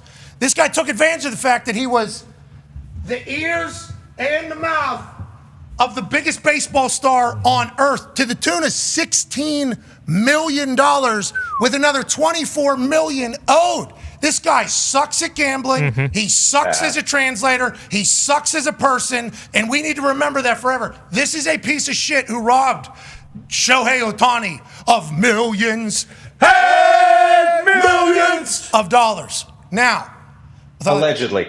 Okay, yeah, I was about to say, did I get that wrong? Is there any, because didn't he admit this? I already admitted this. There's a guilty plea taking place. What do we know about this entire scene right now? To this point, there is no guilty plea. So all of this that you just laid out, Pat, is in a complaint from the federal government. And look, I've read through a lot of criminal complaints before. The 37 pages that are outlined here laying the case that Ipe Mitsuhara did steal $16+ million from Shohei Ohtani. It's one of the tightest, most concise, detailed, damning complaints that I've read. Now, there is a possibility that there's a giant conspiracy going on that involves Ohtani, Mitsuhara, the Los Angeles Dodgers, the Los Angeles Angels, the federal government, accountants, agents, tax people, investment people. There's also the possibility that the dude just stole $16 million from his friend. And that seems to be, based on all of the evidence laid out in the complaint, the far more plausible possibility. And, you know, I'm glad you brought up the point about what the federal government would prefer. You think there's not an agent out there who wants to make his career on the Shohei Ohtani case? Like, that's the thing you have to keep in mind here. Especially with sports gambling, with where sports gambling's going right now. Oh yeah, absolutely. They, every single detective out there would prefer to get the high-profile pelt on his wall rather than the guy, who looks like someone from No Country for Old Men.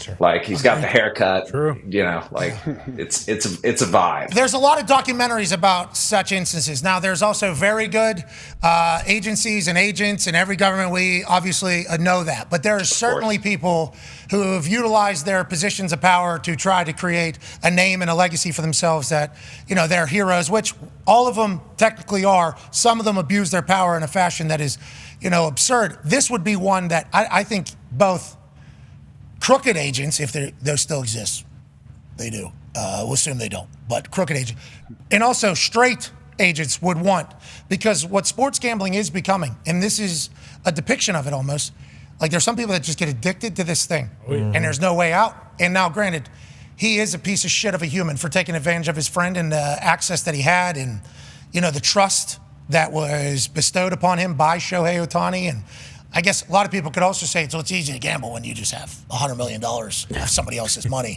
to gamble with. You can make it back. He gambled so much. That was so many bets. that was the part of the complaint. Well, baseball's so boring.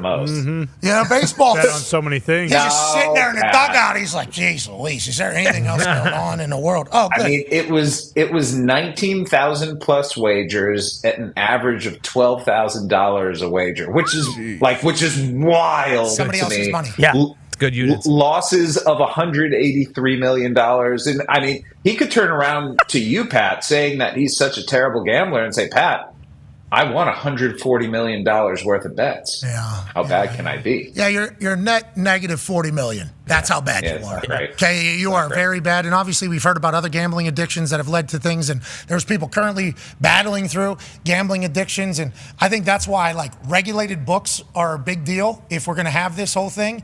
Because this was with an illegal book, offshore book. And there's even text messages to Ipe about this one bookie or at least one of his people eyeing Shohei Ohtani walking his dog and being like, I see him right now. You owe me $24 million or whatever. It's like, that's the old sports gambling world. The seedy underworld, the break your finger. Hey, you don't do this, I'll show up and kill you. Like that type of stuff is what it used to be.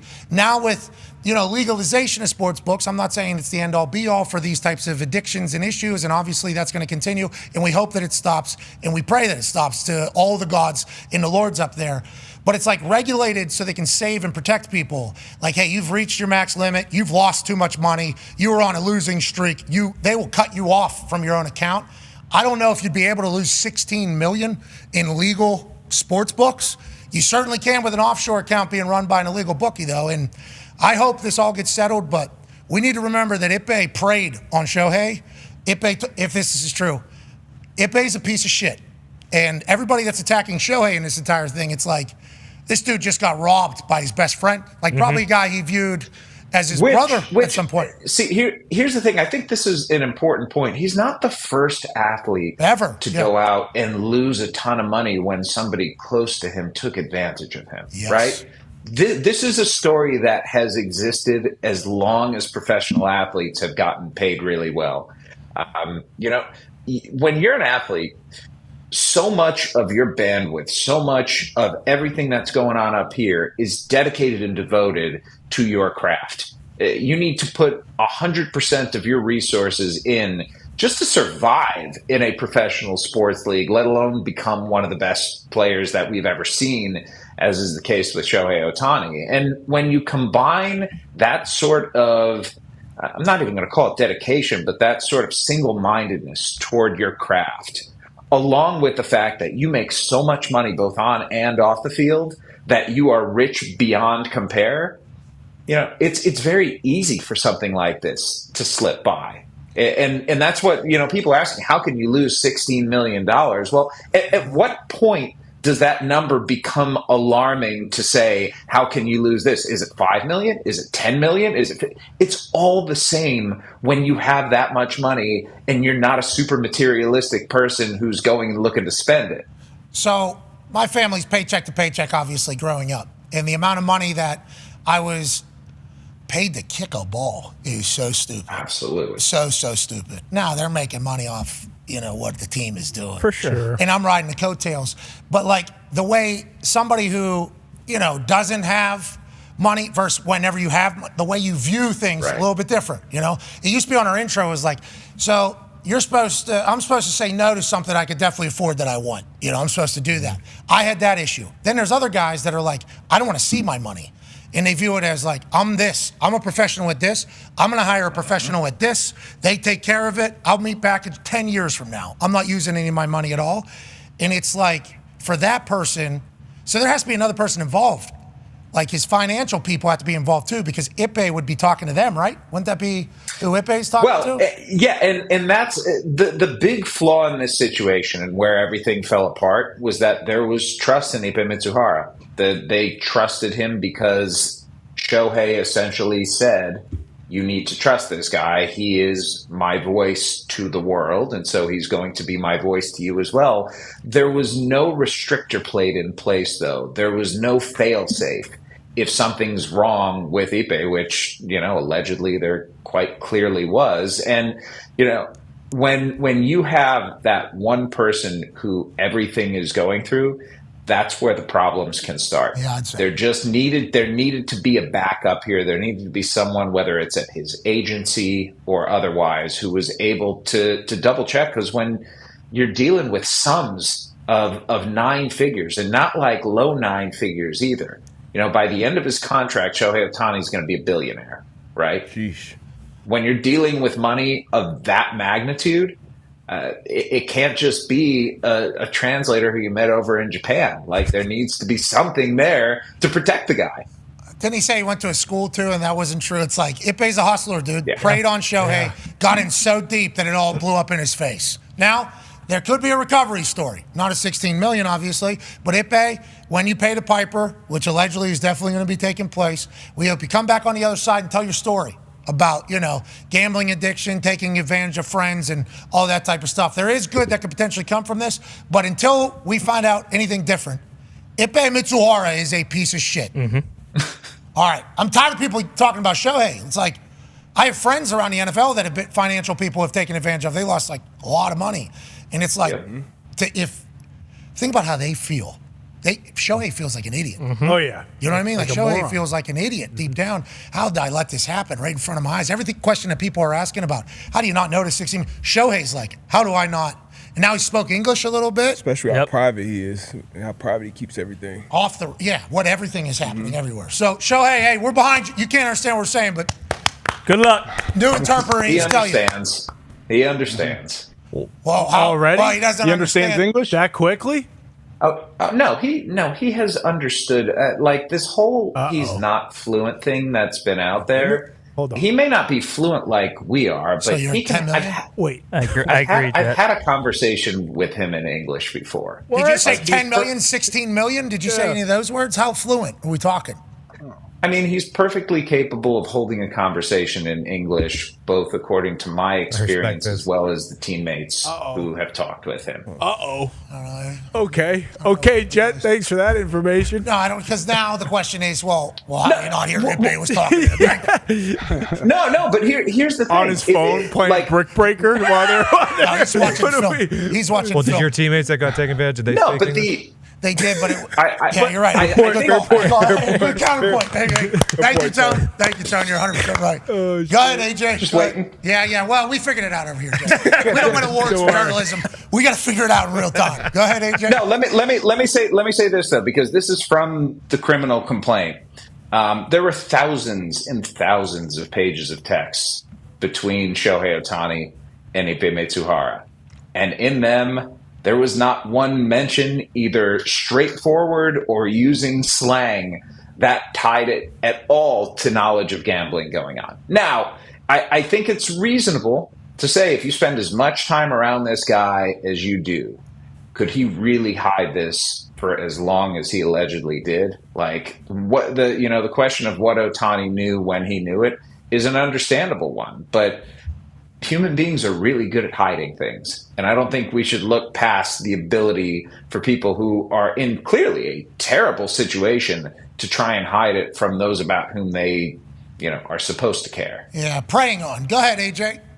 Jet, so how did they go about finding Shohei, the new interpreter? And I would imagine this new interpreter is not going to have as much power and access as Ippei, because I know didn't the manager even come out and say they felt kind of isolated? Shohei was isolated because of Ippei and what they were doing?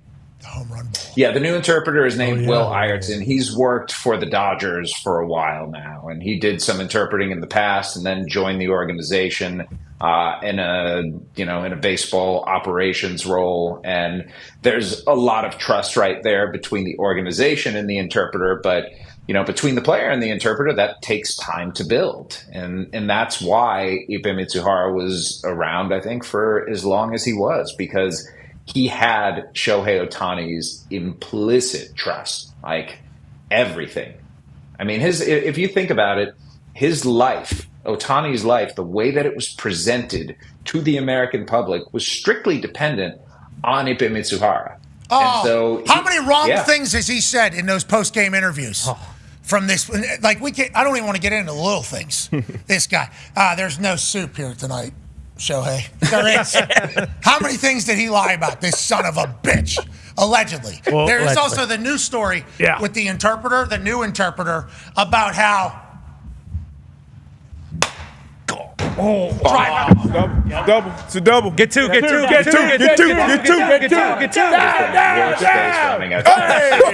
Oh, that is embarrassing. Look at the streak. Hey, way to push back. Look at the streak on the floor. It's good, Rico. Good work. Good slide. You got time. Way to push him. Way to push him. What kind of shoes are you I don't wearing? know. Could have been a Snakeskin triple. cowboy boots, Jet. Great base running, get held up at second base, not trying to, make first out of the inning at third I was base. trying to go to third, but I had to stop Did there. you just say that was great base running? Yeah. Yes. Sure did, yep. Pushed him. And it was just double. What are we even talking about? You're not here, Jet. You can't see. Yeah, he was pushing bags. The I mean, outfielders. I have snakeskins. eyes. I can see. Base running sucked. Round job. Oh, Jet, they're going to take your award. You keep saying dumb shit like that. I'm going to let you know that. But last thing about Shohei here. Wasn't there something about like a home run ball? Yes. Yeah. And then the interpreter lied. The new interpreter, yeah. Well, we don't know. Allegedly lied, and then the team had to say something. Then Shohei had to do something. Now they're part of the team. The people that had the ball. What happened? Wasn't the interpreter? Don't we have a situation already happen? I don't know a whole lot about that. What was reported? What? Okay. There we go. What was reported was that there was a home run ball and that they tried to separate a husband and wife and leverage them and try and get the best deal that they possibly could. The big issue is that you can't get balls authenticated that are caught in the stands unless they have like a special marking on them, and the only balls that get special markings are ones that are around milestones. And Major League Baseball should have a more expanded program so that you can get it authenticated and then go home with it so you don't feel pressured or cajoled into giving it up. But, in the situation with Aaron Judge, when his record-setting home run in the American League was caught down in Texas, they got the ball authenticated and the dude just left the ballpark and put it up for auction later on. So listen, it is easy. It is easy to say no. You don't have to say yes if you're a fan. Yeah, but Mike Evans, Tom Brady situation. Remember that? Mm-hmm. Oh yeah. And then they auctioned that ball, and then he kept playing. Well, not only that, but the offer in which it was like you pair of gloves. Oh yeah. Two high fives. Yep. Yeah. Big water bottle spray. Sandwich maybe. How about it? And they gave it up, and the internet was like, "You idiot! You absolute doofus! What a bad business decision." Baseball is wild because it has to go into the crowd. Yeah, no matter what. Half the records has to go in the crowd unless you got somebody playing it in there. Like, for instance, Big Gumps was on, what were you on? The Big Green Mountain? Whoa. Easy. Top of the monster, brother. What the hell was that? What the hell was that? Oh, it's a tall task. I mean, it kind of, you know what, funny? They should rename it to the aggro crack because it basically is. That's what I'm saying. Yeah. And get on top of it. It's not easy unless you just buy a ticket like Gumpy did for back-to-back games. They lost both games, right, Gump? Should we catch a baseball or what? No, we got shit kicked. Socks stink. We're losing right now on marathon day. What? Oh, no. No. Can't have that. It's not pretty, boys. No. Gump, you might be the Real reason. surprise that Gumpy shows up and bad things happen. Whoa. Oh, What's this guy's deal? Jay, he's almost an American now. Missile's still armed. Takes a test next week. Does he? No shot. Yeah, I'm sure he's going to pass it. Oh, come on. Oh, talking about? Get this guy off. This guy's got an award. We can't kick him off. That is a huge award. Ty's got a question for you, Jet. Jet, we talked to the mayor, Sean Casey, last week, and we were talking about all the issues with these like top of the line aces who are having elbow problems. And he basically said, like, hey, he doesn't think it has anything to do with the pitch clock, which a lot of people have speculated. And it's more so that guys are chasing spin rate now and all that kind of stuff. But I can't remember if it was ESPN or MLB Network or someone put out a graphic of all the aces who are hurt right now or who are going to miss an extended period of time. And then obviously Spencer Strider a couple days ago, he's out for the season. How concerned is MLB about this, and is there anything they can really do to try to change this? Like, do you think it is a pitch clock issue, or what's going on with that? No, it's not a pitch clock issue. Now, the pitch clock may be part of it. I'm not going to discount How that do you win when awards have- in journalism with what you just said? on. Maybe that's why. Hey, why don't you leave the journalism to journalists and let the journalists answer the question? Did you hear the journalize? Get off Did you your hear the high journalize horse. at the Yeah. beginning? Pitch clock has nothing to do with this. Now, there's a chance the pitch clock has a little bit to do with this. That's what you said. No. I said it's not the pitch clock specifically. It might be part of a larger brew of things. I was trying to have this thing we call nuance, Pat. I know that's lost on you on occasion. My ears work, Jeff. You should check listen to the it tape, back. maybe? Just saying, you should potentially. Perhaps it was an inelegant answer, Pat. Let me start over again. The pitch clock might have something to do with it, but it's not part Don't of talk down to me like I'm a dummy. No, I'm joking. But the pitch clock, seemingly, it has changed, and now all these injuries are taking place. So people are just piecing them together, Jet, I think. Yeah, I think that, though, is more correlation than causation. Like, when we look at what's actually the likelier culprits to this injury epidemic in baseball, it's a few things. Number one is velocity. Guys who throw hard get hurt. Like, that's you look at that leaderboard of fastball velocity that Ty was referring to, and he's right. Like, if you throw hard, you are in much greater peril of getting injured because the force that is going through your body and ultimately to the ulnar collateral ligament in your elbow right there, it's that much greater. And when you have more force, it's really difficult to stop injuries from happening.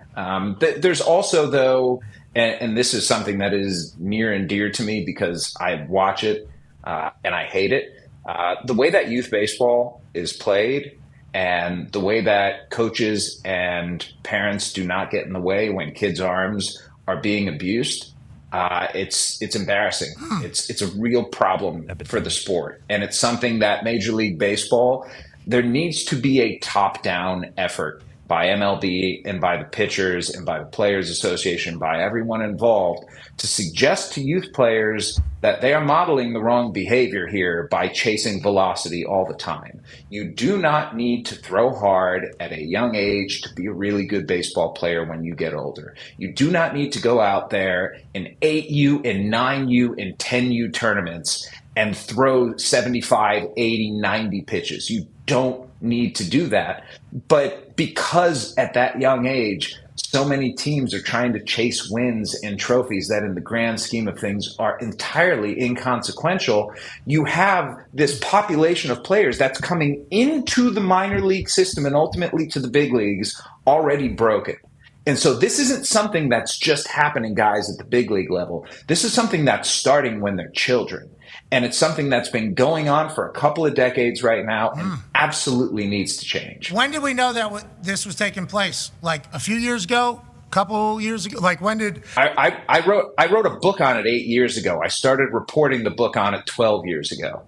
So if you know, were pretty passionate there. That makes sense. Yeah, big time. That was a very good speech there. He's right. I mean, seriously, go read it. I'm sorry to do the shameless plug there, but everything I wrote 8 years ago holds true now. When we were young, they had pitch counts, like you couldn't throw over 30 pitches. Yeah, pitch limits. Like, is that not a thing anymore, Jet? No, they have pitch limits. They just ignore them. And it's a real issue. They have pitch limits. They are ignored, and none of the adults in the room step up and say that this is a problem. And this is pervasive in youth baseball. There was a study, guys, that was done. Yeah, but if you win the Plumboro Classic, then you're king forever. Life-changing. Yeah, it is. That parking lot afterwards, those parents are having a good time. Yep. Mm-hmm. That's never going to be forgot about. Talk of the time. How many throws? Yeah, 95. Yeah, proud of him, too. Tired? No, he's good. He'll be. Nah, he's going tomorrow, actually. We got the Penn Hills Classic tomorrow. We're over there tomorrow. There was a study that was done by an orthopedist in the University of Wisconsin on it was 1,000 teams from 8U to 14U, and they watched their pitch counts all summer long. Thousands of games. More than 90% of the teams had violations of what's called pitch smart regulations, which is a group of limitations that was instituted by Dr. James Andrews and a bunch of other prominent orthopedists more than a decade ago. The greatest culprit of these pitch smart violations were 8U teams, meaning we are taking second graders and abusing their arms. Whoa. You want to talk about a sport whose youth system is completely backward, completely screwed up, and needs to be overhauled. It's baseball. And when we're seeing what we're seeing now at the big league level, like, is it any surprise? No, it's not. So what is it? AJ, to your point, what is it? It's coach pitch, T first? Yeah. What is it? Yeah, like T-ball, then coach pitch is probably first grade. Second grade has got to be the first year you're doing kid pitch. And you're saying they're trying to get these kids to throw breaking balls and stuff at 8U? It's interesting. Like, if you look at the force data, and we can do 3D motion capture type stuff to see what kind of force is being implemented onto the limbs of these players. If you look at the force data, throwing a curveball is not necessarily worse for you than throwing a fastball. That's kind of an old myth. Now, if you throw a curveball incorrectly, it's going to screw up your arm. But it's, what it is volume at that age. It's volume and it's rest. And there are kids who are not getting enough days off after they've thrown to give their arms time to recover. And it's kids who are throwing too many pitches because coaches want to go chase wins on that particular day. Man, that's a sad state of affair. I don't know if they're going to be able to change that because there's so many leagues. They can change that, Pat. Absolutely, they can. You just need grown-ups who are trying to act in the best interest of the sport. Okay, and Jack. finding the we just did a whole thing on people. Ipe stealing $16 million. Like humans, we're talking about humans are going to have to correct this in a state of competition. Like that's not real.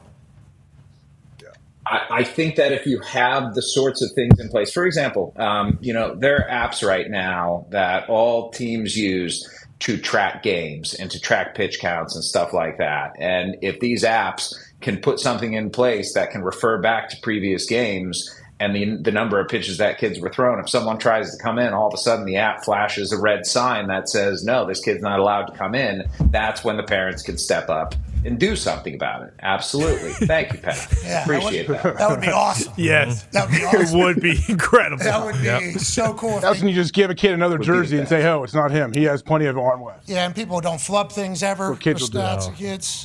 Can you do that dance again, Pat? Well, no, it was it's not a dance. Punch out. Punch out, brother. That's like whenever I'll get a speeding ticket like 3 weeks later because they time me from one thing to the next, and then I get a speed. I'm like, what do we?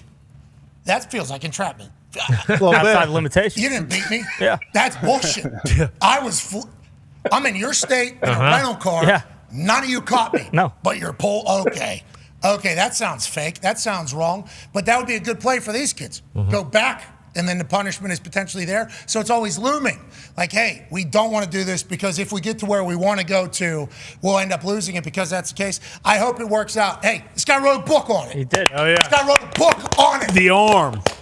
Go ahead and read it today so we know what the causation of the elbow injuries is, although the correlation is potentially the pitch clock, which is making baseball much better. Good journalizing there out of you, pal. That's why you got that piece of metal. Now, let's pivot away from that for another massive day for baseball. D-But's got a question for you, Jet. Yeah, speaking of adults making correct decisions for the best interest of the game. 77 years ago, Jackie Robinson broke the color barrier. I was reminded today of my favorite kid pitcher, Dontrell Willis. Is there anything else that they do around the league outside of everybody wearing 42? Is there any other initiatives that the MLB is doing? I know you've been covering for a couple of decades now. Not enough. Like that's the reality. If you look at the black player population in baseball, it has gotten lower and lower and lower. And, there are a number of reasons for that. MLB has tried through reviving baseball in the inner cities, the RBI program.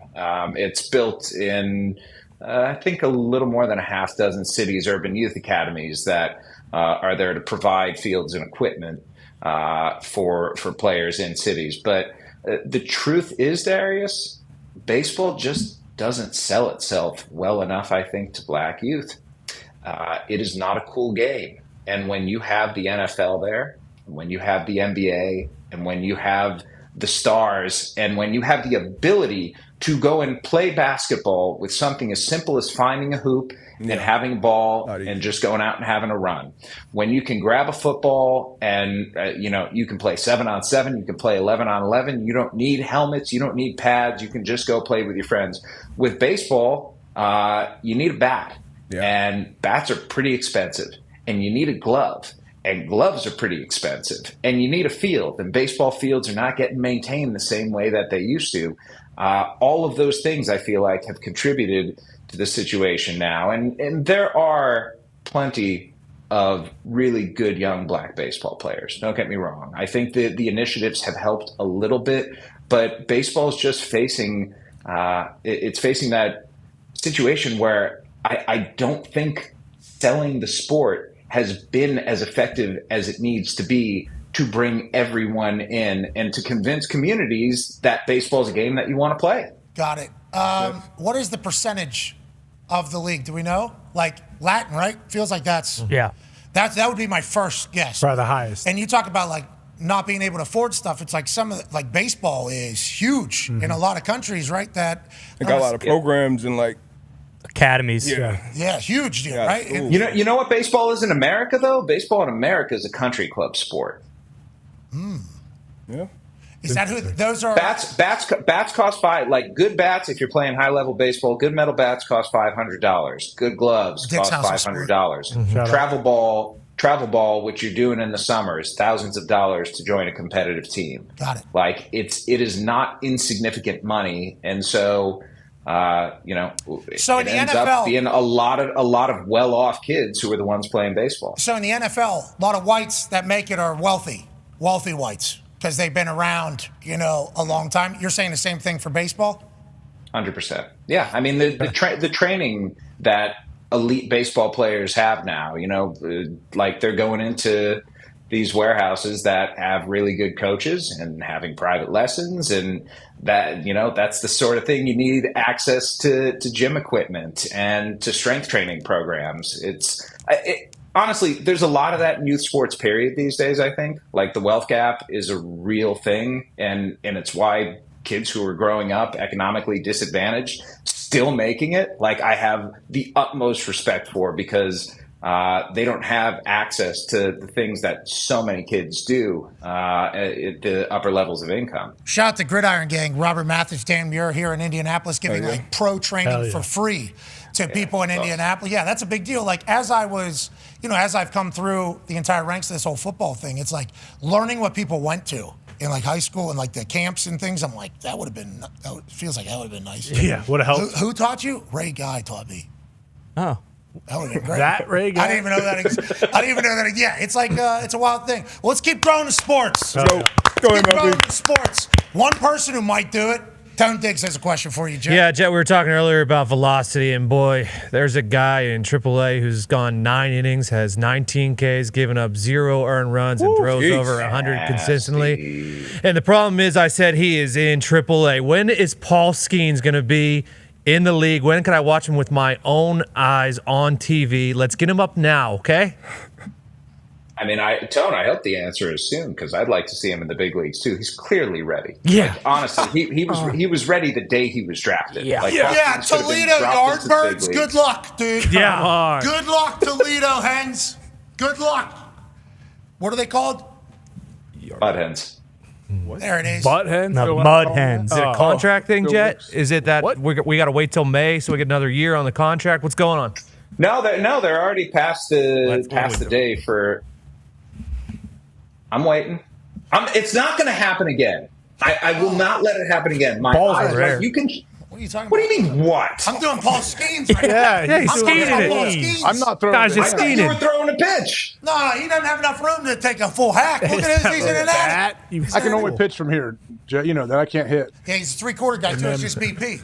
And I've already had my at-bat. Slid in a second. Yeah, still standing over there. I'm just talking about Paul see the mark. Skeens. Yeah. Absolutely. Ghost Man on second, dude. Guy's waiting to be driven in. Paul Skeens is nasty.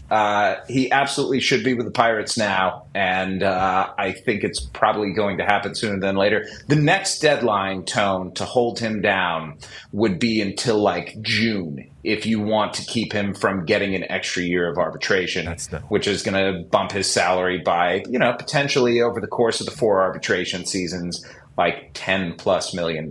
So if you want to save that money, don't be cheap. Yeah, I was going to say we do know that ownership. Like we know if you tell them they could save $10 million potentially, they're going to do the best they can to save that $10 million.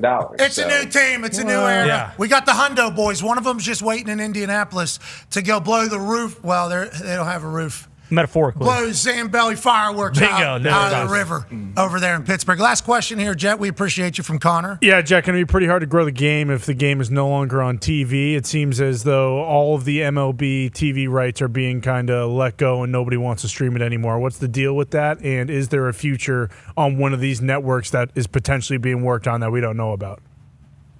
Yeah, I'm sorry, but when professional sports is the one non-DVRable thing that we have left, I have a difficult time believing that one of the professional sports leagues is going to be left out to dry. Now, is it like it was in the past? Is the money going to be where it was in the past? That I don't know. And I think it's reflective of Major League Baseball's standing in the sports world that even despite all the things I just said about pro sports being you have to watch it right now, that this is happening. And it's alarming to people inside of baseball. But it's not surprising because where baseball has gone over the last 2 decades. It is not nearly the national sport that it once was. It is a local parochial game right now. And they're pulling in 70+ million people a year to ballparks to watch games. They've got minor league teams that are bringing in, hundreds of thousands more. So it's not like people aren't watching baseball in person. It's that if it's not your team, you're not quite as sold on it nationally right now. And it's something that, the league has to do a better job at. And frankly, it's one of the reasons I enjoy coming on here, because I like talking about baseball. I like talking about the game. I think it is a compelling product for people to look at outside of the team that they love, and that there are a lot of great stories to be told. Like the one I thought I was coming on to talk about Angel Hernandez. Yeah, I was going to save it for the end. But now we're at 30 seconds to a hard out. So. Oh, boy. Well, yeah, he did a great job. Good work, Angel. Whoa. No. The show ends on ESPN, but it continues on YouTube and ESPN Plus, where Jeff Passan will give his take on Angel Hernandez, the umpire that still has a gig somehow, even though the world is wondering why. We'll be back tomorrow after a quick trip to Montreal tonight for Monday Night Raw. Yeah. See you then. Goodbye. Nailed it. Well, right there. Go. Jet. Screws. Let's go. Take your swing. Just like my double that I had earlier. Good hack. You were judging, Jet. I'm a stink. By the way, it's hard to hit a hard out on the dot. I got a lot of respect for you for doing that. For real. That is totally sincere. His OPS is nasty this year. Yeah, I've been doing okay. It depends. It'll be like week to week, day to day, hour to hour, really. Sure. On whether or not I remember. Sometimes I'll catch it late, and it's like, well, sorry about it. We just, we're out of here.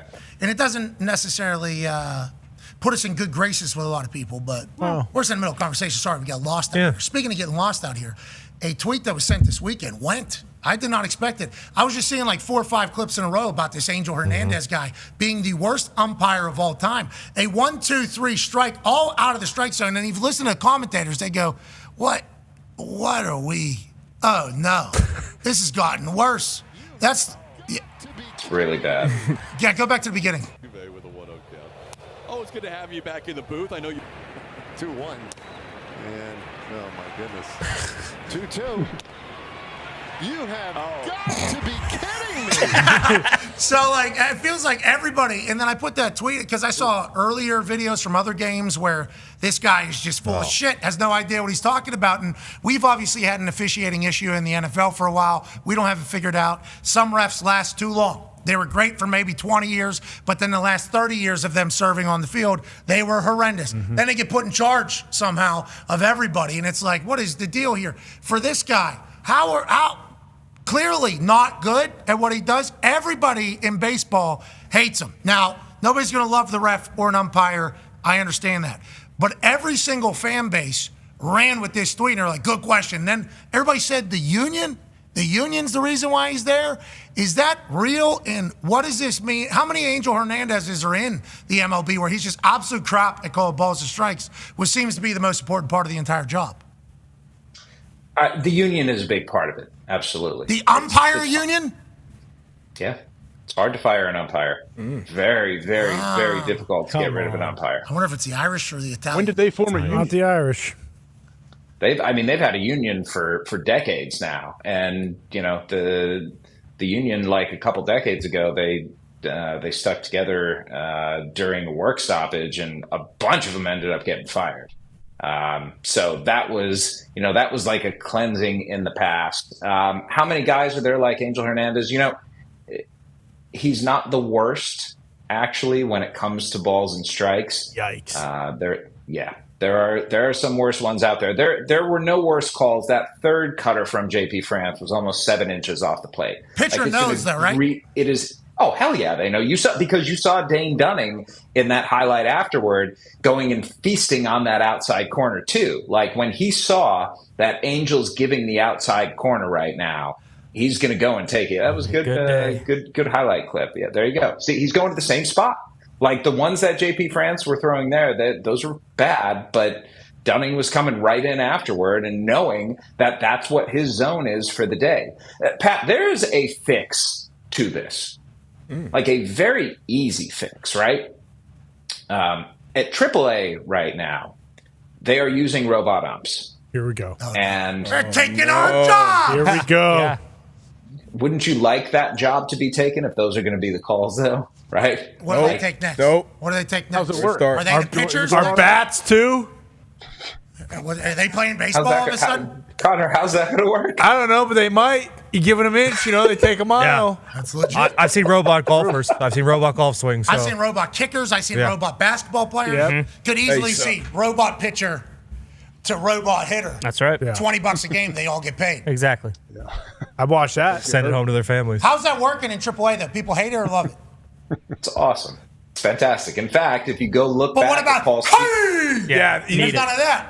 What's it look like? No, here's the thing. There's still a home plate umpire who's making the calls, right? So right now what they're doing is they have a challenge system in place. All right. So, So it's just it's a pump. Vibrates. Vibrates. Is there a He's pause? got earpiece. Strike. I don't know. I'm just telling you. How quick is it? Is it fast enough that he can do it like it feels normal? That's a ball. Oh, I mean, it's instantaneous, AJ. Okay. You don't know the difference. But the best version of it is not the full automated balls and strike system. It's the challenge system. And Paul Skeens did this twice, actually, where he threw a pitch, it got called a ball, taps it on the head a couple of times, just like that. Within 5 seconds, up on the Jumbotron is a pitch trail coming in. Tap on his head. That was a fucking strike. Here we go. Yeah, that's bullshit. 2, 3, 4, 5. Boom. Boom. Ring him up. They called it a ball though? Paint. Yeah. No, they called it a ball, but it got overturned to a strike. Well, then how the robots are getting it wrong? How are the robots getting it wrong and then the challenge and they get it No, right? the human called it a ball. Human called it ball. Robot called strike. That's AAA, isn't it? Yeah. Didn't you say in AAA they're doing No, robot? he's saying the humans are still calling balls and strikes, but you can challenge. With the robot. With Yeah, the with bot. I thought it was telling. Oh, What was telling them ball or strike is what it sounded. Yeah, that's what I thought you said. It does that half of the time. Half the time it's full automated balls and strikes. Half the time it's a challenge. How do I know when? So when like the final 2 minutes and a half? No, it depends on the days. Like the first half of the week is one, the second half of the week is the other. Because they're And just trying to doing gather that. intel? Exactly. They're doing that so they can have like A/B testing and compare the two systems and then go to the competition committee and say, hey, this is the data that we have from each of these things. Got it. So the one where I could be an ump, the one where the robot's doing it, is that right? This is just a deliverer of messages. Oh my God, they start getting celebrity. Hey! Yeah. That's a bad idea. With the ump cam. Oh yeah. So you can hear everything that. Yeah, but I mean, you also got to know Imagine rules standing for all directly the times behind that the the ball's catcher. in play. You got to call. You got to call. There's a play at the plate. You got to safe make that out. call, right? You got to call the play at the plate, doesn't he? Can a robot do that? Yeah. And then that's kind of what they become. They're just the ones that pop up Delivering for the message. Yeah, Bring Joe back. Here's a pitch. Well, That'd be sweet. You might wanna. they're gonna take a closer look. They're gonna take a closer look. That's a wild thing. Change the outfit. So What days of the week do the fans know when it's the robot and the real human? Yeah, fans though. Oh my God, Like the we- crowd. No. Go to the robot! Yeah. Couldn't even imagine. All right, Jet, we appreciate it. I like the fact that baseball is trying to change. Mm-hmm. Baseball's trying to be exciting. But I hope the correlation isn't the causation. Sure. Because if what's good for baseball is ruining baseball, that is the most baseball thing of all time. And that sucks. Okay, just want to let you know that. And Jet, we appreciate you, brother. Boys, always a pleasure, and thank you for all of your kindnesses. I appreciate that about the award, Pat. I look forward to you winning your first award. It's going to be great. Nah, I refuse to be nominated. Ladies and gentlemen, Jeff Passan. That was a full conversation in and of itself. Yes, it was. It's not. Today's not the day for it. People really care about those awards. I'm proud of them, all of them. Yeah. What was it from? What was Jet's award from? It wasn't Associated Press, dude. CAP. Heard of it? Okay, but there's like different award seasons. I feel like. Are we in an award season right It's the whole all category, out of all categories. That's right. It encompasses all categories. I just know if Herb Street doesn't win his, I'm gonna burn this fucker to the ground. Yep. You mean Curb Street? Yeah, well that's a good point. He's gonna get one either way. Who's he up Kirk against? Heathwood. Oh, jeez. You're talking about when they were putting fake names up on him. Yeah. Yeah, what's that about? My understanding of the situation is I was not there for it, but I have heard stories. So allegedly, the on-air talent not necessarily worthy of award if show wins award. Yes. It's just the people behind the scenes that made the show. Sure. So the people that are voting on the Emmys are the people that are all in those positions. So I think that's quite an awesome thing for them to do. Sure. That the ones that are actually doing it, anybody could do that. Yeah. It's behind the scenes of their awards. Put a monkey up there. He can read the prompter. Kidding me? From my understanding. That's how it feels. So somebody being like, I think the people that might, speak up every once in a while in meetings and think about going things and execute and do the whole thing, maybe they deserve. That's my understanding, but that's coming from a biased point of view of people that got their Emmys taken out of their houses. Actually taken out of their. People showed up at their houses, took the Emmys out. That's all. Like the IRS. Bingo. Yeah. They're taking our trophy. Yeah. That's literally what they were doing in that entire thing. So that's what I heard, but we won't be in the Emmy dance anytime. Whatever. Don't need to. It's a weird world. Don't want to. Yeah, think about that. It is a weird world. And we've only been in the game for 6-7 years or whatever. These people fucking love these awards, dude. Love them. Well, there's probably some kind of formula, too, that kind of puts you on a good path to get some of those awards. I would imagine, like how you structure a show, whatever they're doing. They're probably thinking about that a lot. Yeah, that's true. Probably not suck. Like we are. That's what we're doing. Our show sucks. So I couldn't even fathom.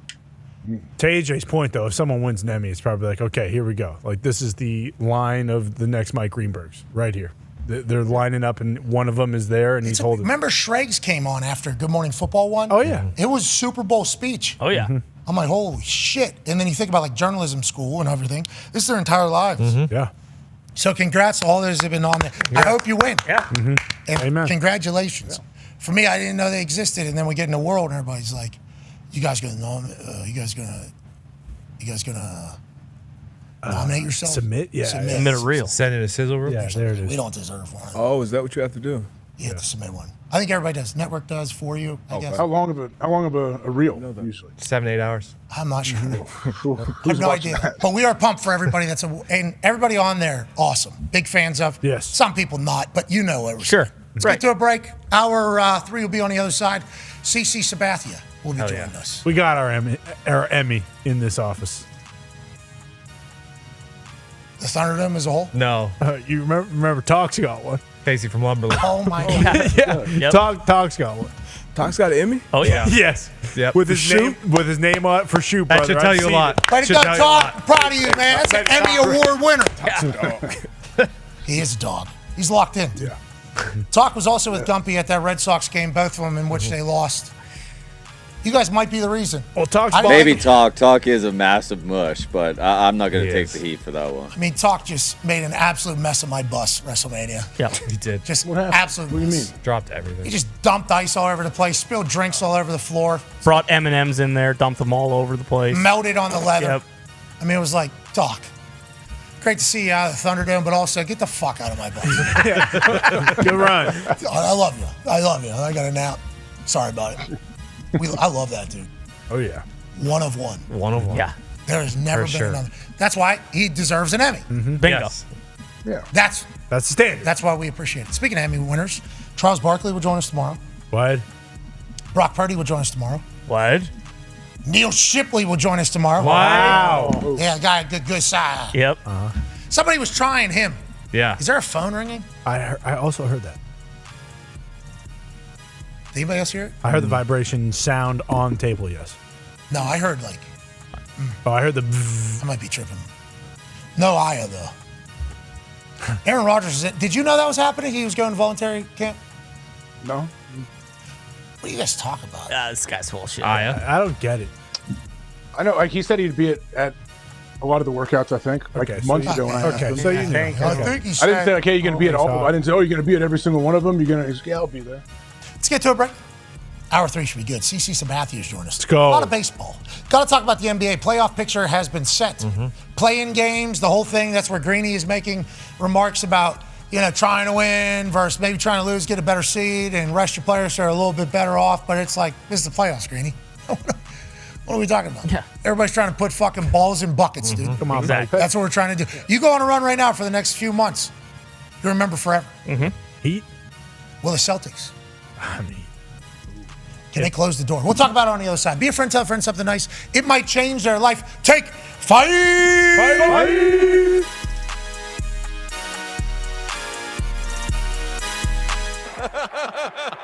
2 years ago, when I retired from the Colts, I retired alongside two greats, Robert Mathis and Joe Wright.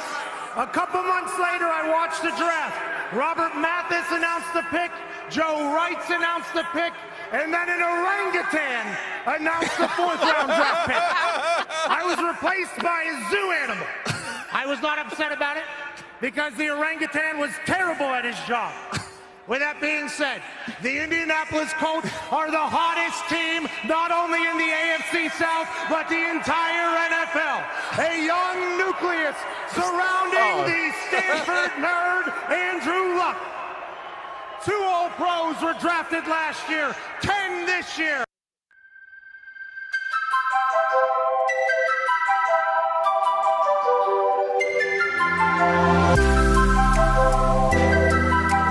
Gentlemen, congratulations. Thank you so much for taking the time where you're contractually obligated to, so I appreciate you guys being here. I want to be here. I just want you to know. Come on. I have watched you do your thing, man. Nothing but respect and praise for you. Will you touch this?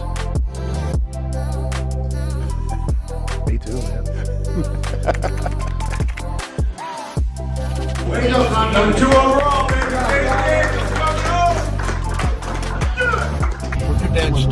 Boys, you're calling a national championship again, Kai Schmidt. Unbelievable. Should we be here? No! Probably not. No way. I kicked the ball to myself on that. Oh, yeah. Right there, I kicked the ball to myself. That's right. Should have told CJ. Maybe the most athletic thing I've ever done in my entire being. Well, CJ, yeah, happy to see you. Completely ruined. Everybody's happy to see you. Ruined the lot. I picked him. Really I picked happy him to see win. I'm you, all right. CJ. Congratulations on winning the AFC South as a rookie quarterback. It's a big deal. First time ever with a rookie. You okay?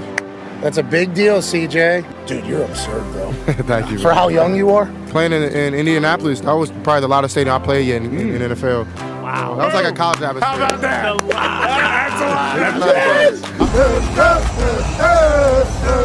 Pete, you got 2 knees, 2 ankles? 2 knees, 2 ankles, and some big boy pants that slide up around. Move along like I know you can. Move along. Where'd that guy's penis go? That guy had a lot of courage. Good question. It's ice cold in there. It's ice cold. It's the first documented button dick. Game day stuff. That's what's being said. I didn't come up with that. That's what's being said. It was our show, 3 hours, 15 minutes. Then it was a 2-hour gap. Then it was game day, straight in national championship field pass. For 2 schools that are going to be talking about this day for the rest of their lives. Both of these teams being chastised from all different angles. Washington, there's no way this team from the Pac-12 in their last year with Kalen DeBoer as the head coach can continue to win. They're going to stumble somewhere. They didn't. Then you think about Michigan. 2 separate suspensions for their head coach, and all they've done is stay the course. And tonight, banners, rings, reunion conversations forever on the line. What an honor it is to be here. Look at his belt buckle like yours, man. Belt buckle. Like with some light ranching to do down here in Houston. He comes out of his cuts, he sees people, he shakes them, and he doesn't look anywhere near as small as you would think. He's powerful. I love Blake. A lot of NFL GMs are saying, wait a second, is Michael Penix maybe one of the top 3 guys to go to the NFL? Because what he does with the football is stupendous.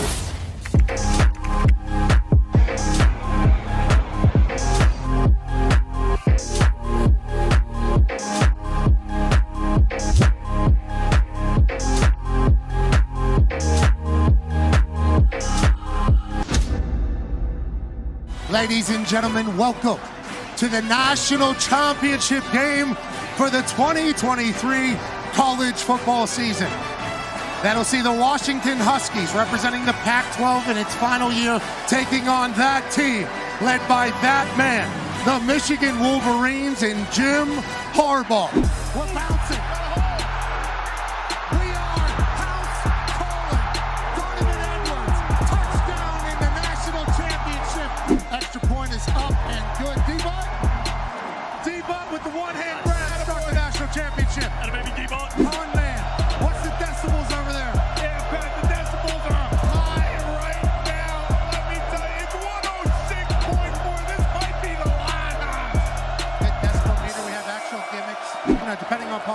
Does JJ go to the NFL, which Mel Kiper has him as the 5th-rated quarterback in the draft? What does that mean, Mel? Well, it means that he's got the physical and tangible tools in his head to be a first-round quarterback. I think whether he wins or loses. Oh, Donovan Edwards running into our lap.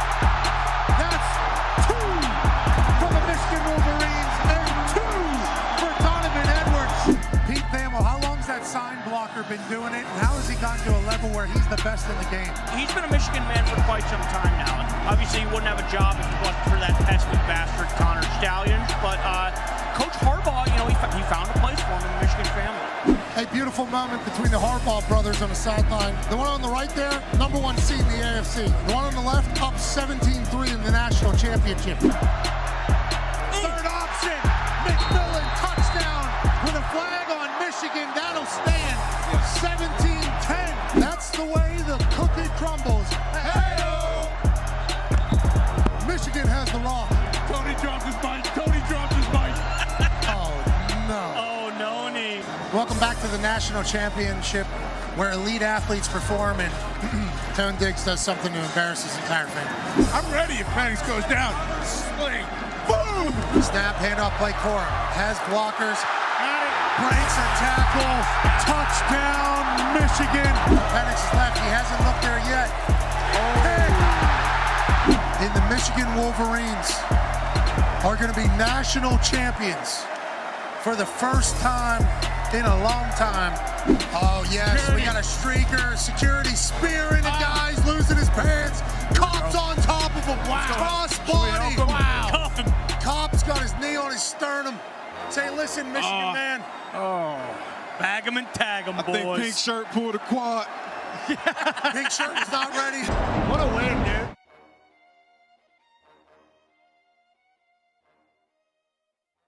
Hey. Why? Let's go. This show stinks, and the fact that you listen, we are very, very thankful for. The all-time leading tackler for the Green Bay Packers, you pig! Damn it! Be a friend, tell a friend something nice could change their life. Sport! Hello, beautiful people. And welcome back to our humble abode, the Thunderdome, on this PMF Monday, April 15th, 2024. Hour 3 of the program starts now. Sports are awesome. Sports are fantastic. We get to talk about them every single day. The weather has broke. You owe some taxes. And that man right there is AJ Hawk. Yeah.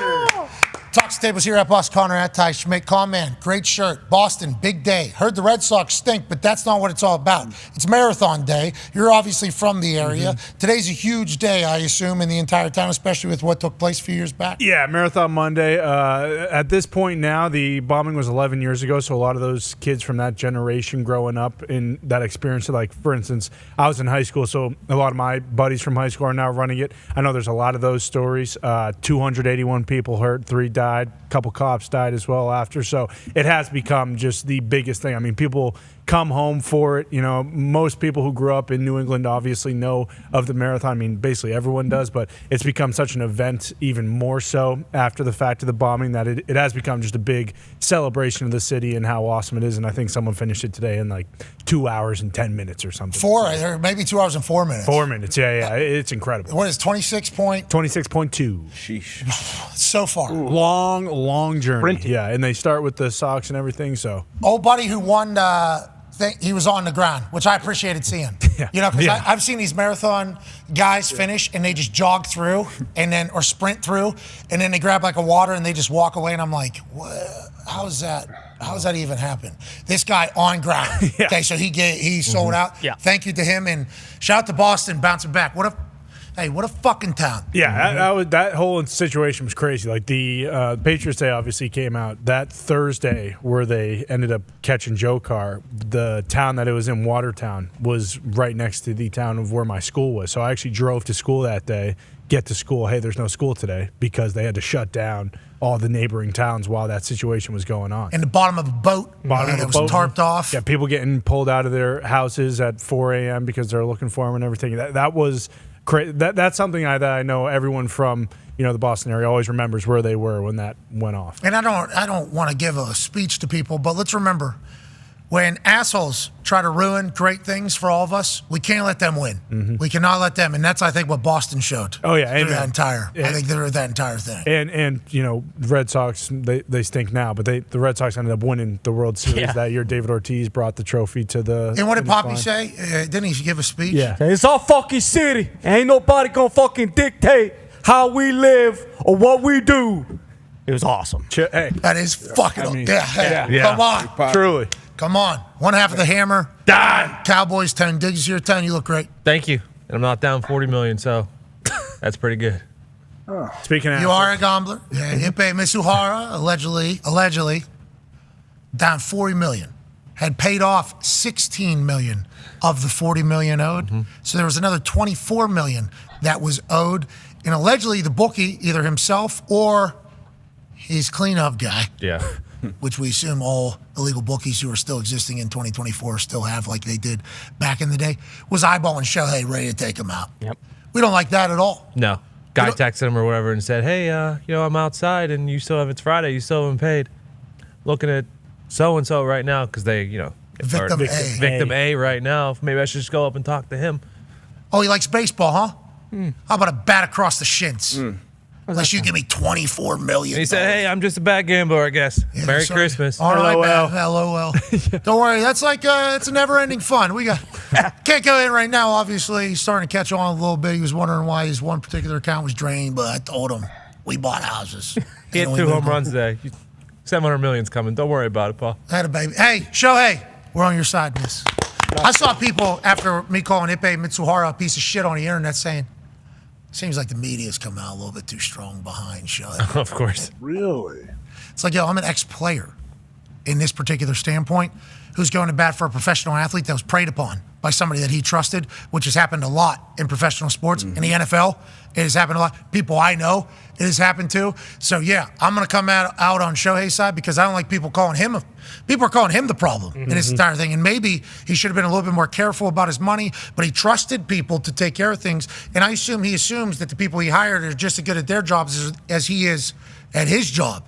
And then whenever these people completely backstab and steal, allegedly, from him, that's got to be heartbreaking. He's got to be bummed out. Bummed out. He's got to be bummed out. Anybody? How does he trust anybody moving forward? Ever, for anything. Like, legitimately, like this, especially if it's, Well, and like that's tough. Gumby mentioned it too. Like Ipe was, in the dugout at the World Baseball Classic with all the Japanese players on that team too. So obviously Shohei's feeling all that. He's probably embarrassed too if any of his friends from Japan, his family. Think about his family, because he's hero. Yeah. So what an idiot. Yeah. There's a chance, Oh yeah, for sure.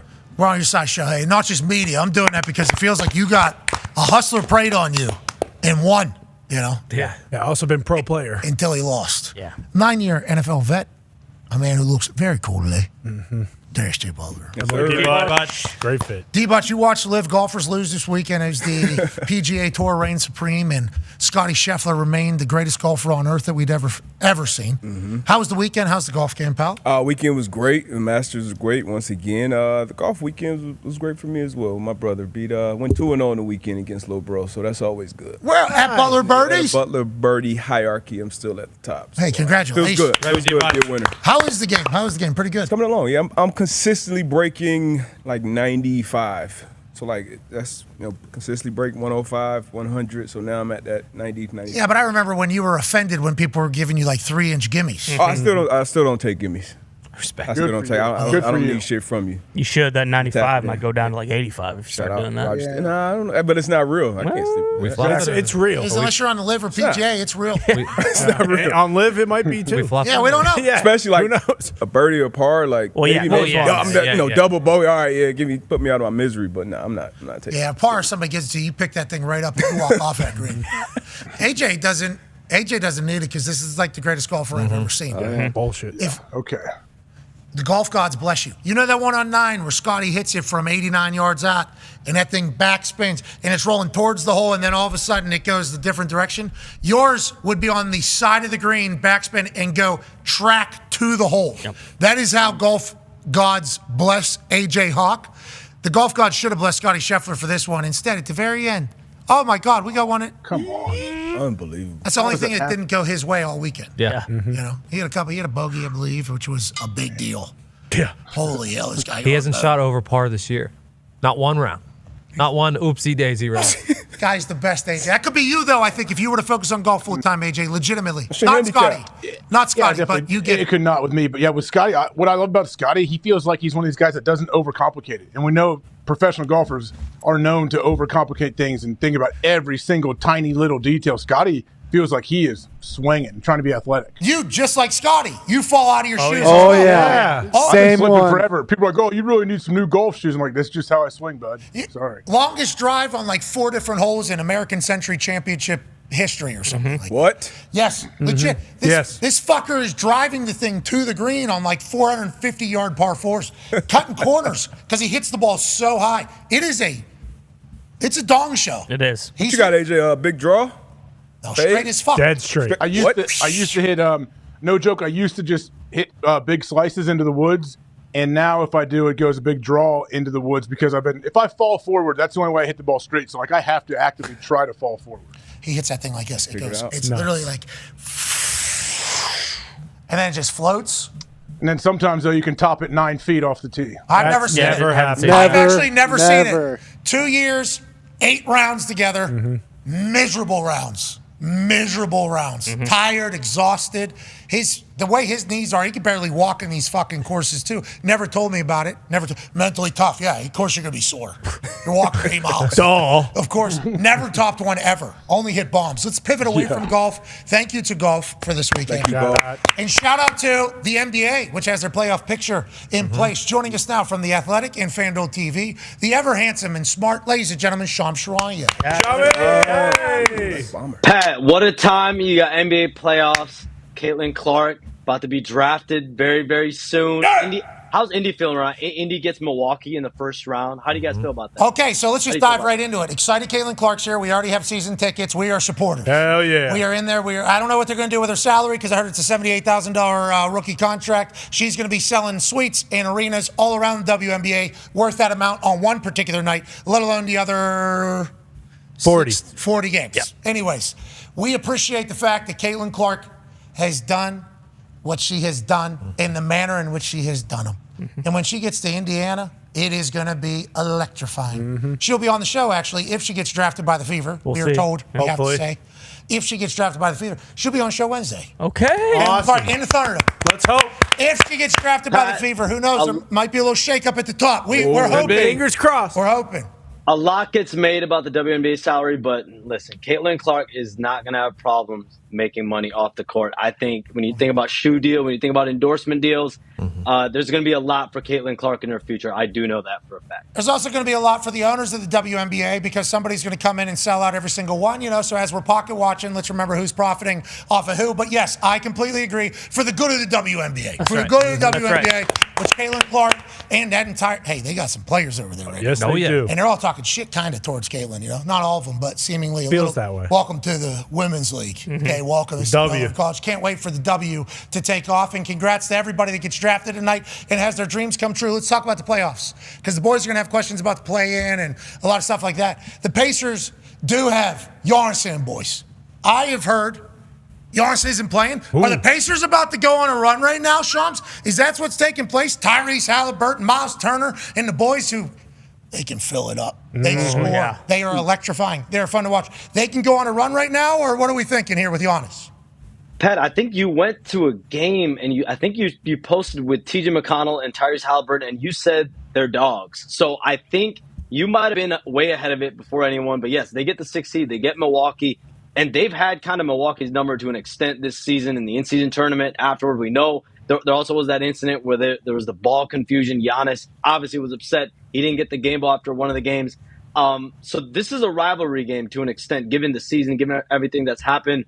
But yeah, the question about Giannis Antetokounmpo, whether he's going to play or not in Game 1 on Sunday, that's the big question around the Bucks, around this series, around the league. He's having daily treatment. He had a calf strain, non-contact calf strain, about 6 days ago. He's been having treatment every single day, around the clock. He's trying his best to go out there and play, but there's real doubt. There's real concern around the Bucks, around the team, about whether he's actually going to be able to start this series, at least in Game 1. His status is very much up in the air, and is more doubtful than not. But he has a superhuman ability to come back. We've seen him play through pain. A few years ago in the NBA Finals in Phoenix, he was supposed to be out several weeks. He ends up playing after just 1 week. But this is a calf injury, Pat. You guys know a lot about calves. You can't mess around with a calf injury because that can lead to potentially more severe injuries in your leg. A lot of calves in the spring, This is baby season for the farms, but calves are something that's delicate, It is a very important muscle, but has a lot of little parts. That's right. And if one of them just locks up, it could be problematic, let alone getting back to 100%. Even though Giannis, the Greek freak, he was quicker than everybody.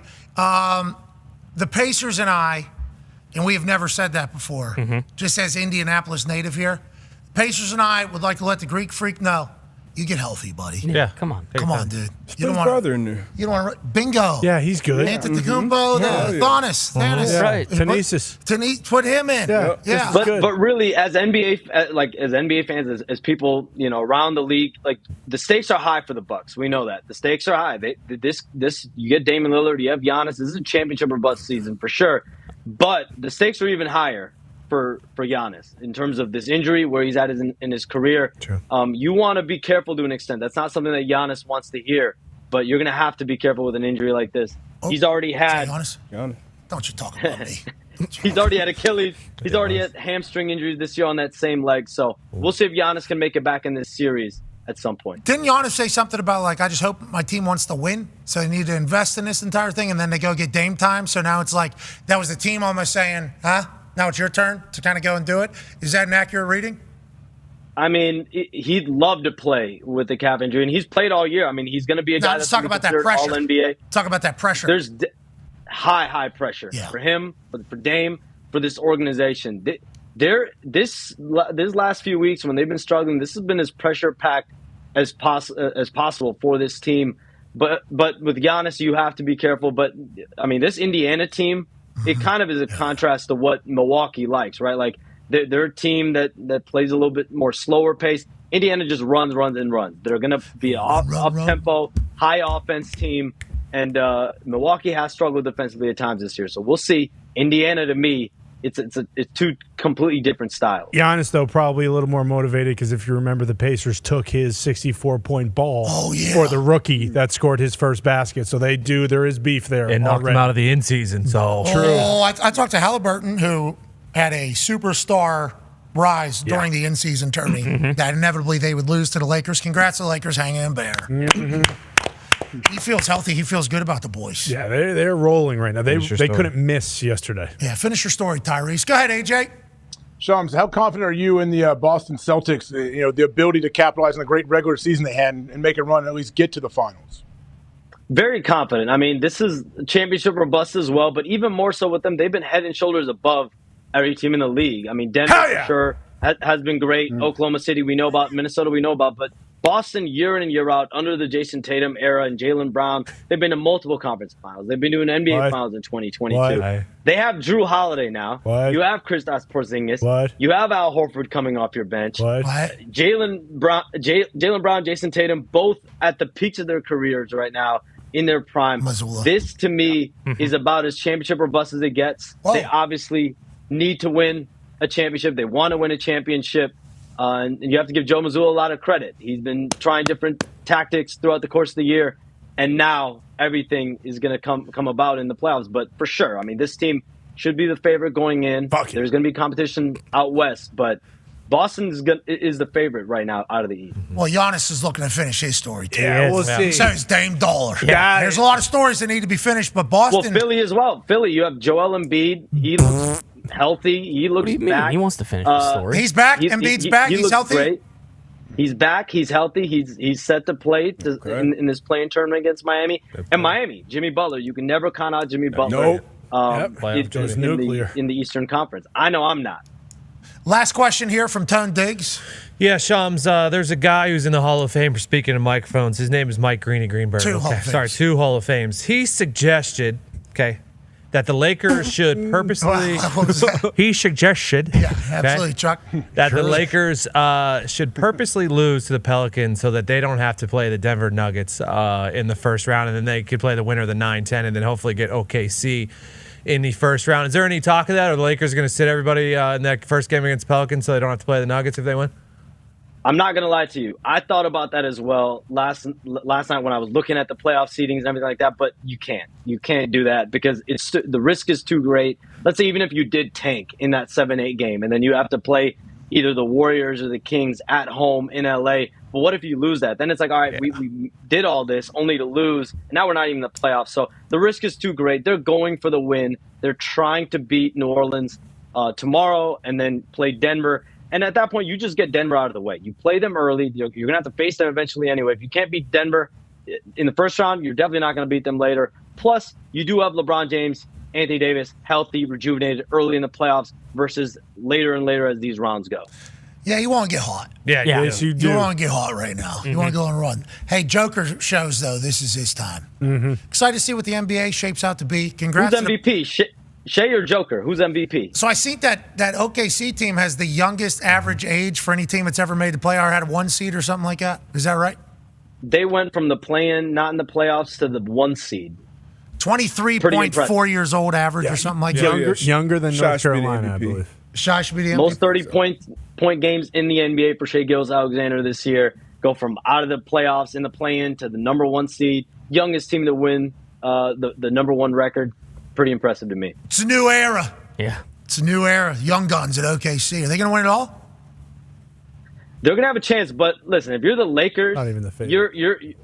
I think Lakers, Warriors, given how experienced they are, they have championship pedigree. They're going to be very confident going into that series against Oklahoma City. Plus 150. It's almost like Scottie Scheffler odds. Yeah. I mean, truly. That's a huge gap. Jeez, I mean, that's why teams. If it doesn't happen this year, the city is going to implode. Well, we hope that's not the case. I agree. For the good of the Celtics fan base, which is a passionate one. Yeah, very. Remember that? Yeah, they're a passionate group. They say stuff, don't they? So Boston Connor would have some very sleepless nights. Yes. If the Celtics don't get the job done this Hey, year. what, Sean? Hey, did you hear Kelsey Plum call you Sean the other day?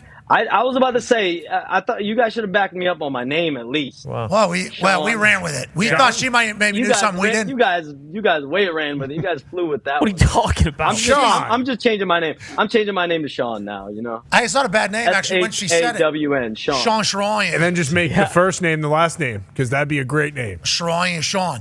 Sean Shams. Sean Shams. You're like Sean Shams Schroyen. Yeah, boom. Oh, Like a superhero. Yeah, that's kind of tough. That is kind of tough. Yeah. All right, we appreciate you, Sean. Have a good one. He's called Katie. KP. Wow. Be careful, I said Sean. KP. I'm nice. I'm a nice guy. Kelsey, KP. I'm a nice guy. You are a nice guy. Yeah, you are. Good at what you do, too. Congrats on the NBA being at their pinnacle right now. We'll continue to chat with you, hopefully, as the weeks roll on. How long is this whole thing? When's the finals? Finals Finals in June. Early June for the finals. First round starts Saturday, Sunday. Bingo. Game 2s Monday to Wednesday next week.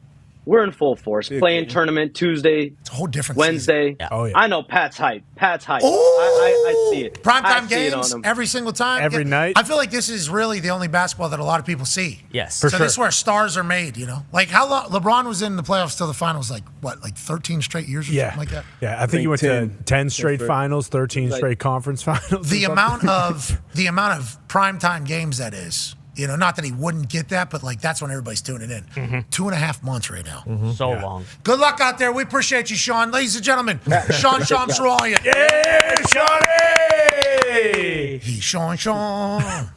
Not Sean John. No. Yeah, well. You don't want to be mixed up there. What's going on? Shams. Whoa. He's reading a list. Is he still hanging out just in real life? I don't know. Are there new developments? I think that this thing, right, kind of comes in and takes over the whole conversation. Yeah, I think that did. But then I do believe Juju Smith-Schuster was leaving his house, and then he decided to post something on Snapchat. On the way Juju's out. poll is on the internet. He hit a post, no catching it. Goodell's gonna deal with an average size thing again. It's no fun for anyone. We know the deal. What's done is done. Second Amendment rights. Juju's showing off his little gun. Freestyle? Well, I don't know why that just happened. He did put his dong on the internet. He did. Yep. Did he mean to? I didn't see it. I knew yeah. he did, but It felt like- was it what a was it weird- a Drake situation? That was weird. No, it he was meant- not a Drake situation. No. He meant to take the photo, no doubt about it. Now, did he click story by accident? Maybe. You think that was supposed to? So I don't know the platform as well. Very similar. Easy to. Very similar to IG. Yeah, where like on the bottom, you can just real quick, boop, add to story. So we had a meat tweet going for some cheap heat potentially. Very nice. But instead, that thing went public to everybody see me. Yeah, like, hey, I'm going to send it to my friends, me and this girl, my dick. But instead of sending it to my friends, I accidentally sent it We to don't need the photo, thank you. Hopefully that was what's done is done. That thing's gone. I like that the question was asked. Thank you though, Zito. I don't even know how we go to this guy that's on this. I am so sorry. Well, see. What do you mean? That's actual news though. That happened. It did. That's not our fault. Yeah. And it had to do with the Patriots. We've talked about the Patriots a lot today. Tom Brady might be coming back. Bingo. Juju still on the Pages? Maybe that's what Neil was looking at. He's a free agent. For now. Jeez. Yeah, he's on the Pats right now. Join us now, ladies and gentlemen, in a baseball pack show. Bat 2 balls on internet though. Boom. Yesterday. Yes, it was. Well said. Out of nowhere. Well Had said. no idea. It wasn't golf. Came out of nowhere. Let's move along. It was a mistake. It was a mistake. He's going to be embarrassed. He don't like that. I don't know. I don't know if Jonathan gets embarrassed. No, Oh, yeah. he can't. He used to do that shit before the games. Like, that's not embarrassing. Thank you, D-Back. That's not. Too, Juju? He Yeah. just plopped it out, though. I don't understand it. Joining us now, ladies and gentlemen, in a completely different sport and a completely different conversation. I do apologize to this man, but it's news. Sorry. It's football news. Yeah, it is. He's free agent. Happens. He's a Super Bowl champion, still playing. What are we supposed to do? We are journalizing, aren't we? We're journalists. Yeah. That's the show. He isn't a free agent, unfortunately. Oh, he's still in the Patriots? Yeah. Oh. Signed a 3-year deal last year. Does Mayo have to call him into the office? Well, I think Oh, Mayo- yeah, head The coach. Kraft's here? All right, Listen, I don't know if Kraft could. I get it. What you were trying to do. trying to get your pecker out there. I get it. I'm a Mayo guy. Juju, we're pulling for you, Bob. He's gonna have to go to classes. Yeah. They're gonna put a whole thing. Well, we'll see. The NFL is going to. Oh, the NFL. Yeah, I was going to say cap casualty. He's got cap casualty written all over him now. Jeez, you're so rude. Well, no. Guy's a good football player when he's playing football good. With Mahomes, yes. Well, and Ben. He had a good time with Ben. True. When And AB was running out there. Maybe that's how he got. Hey, I'm going to take this out of the AB book. Maybe I'll get better next So year. we were talking earlier about Tyreek Hill. Maybe Tom Brady comes back to play for the Miami Dolphins. I think Tyreek Hill currently on Antonio Brown's podcast, CTE ESPN. Nice. I cannot wait. Yes. Co-host? No, I think Oh, he was a guest. nice. Yeah. I'm excited to hear that entire thing. Right now, the weapons around the NFL are absurd. They're talking about, I think, 7 wide receivers maybe getting drafted in the first round. It's like this young generation can go and get it. Then the deals they're talking about for the guys coming up too. Like there was a list put together because the Devonta Smith deal about how the Eagles got out ahead of it. 3-year extension worth $51 million guaranteed, up to $75 million. Congratulations to Thin Batman. Yep. Boom. Skinny Batman. There it is. Jeez. That's on me. Bad branding. I apologize. But congrats to you getting money. Congrats to Jalen keeping, his top 2 targets in town for at least a while. They weapons over there. Now, Shane Steichen, when he leaves, takes the offense to Indianapolis. We have immediate success. Gardner Minshew becomes a Pro Bowler. We almost make the playoffs.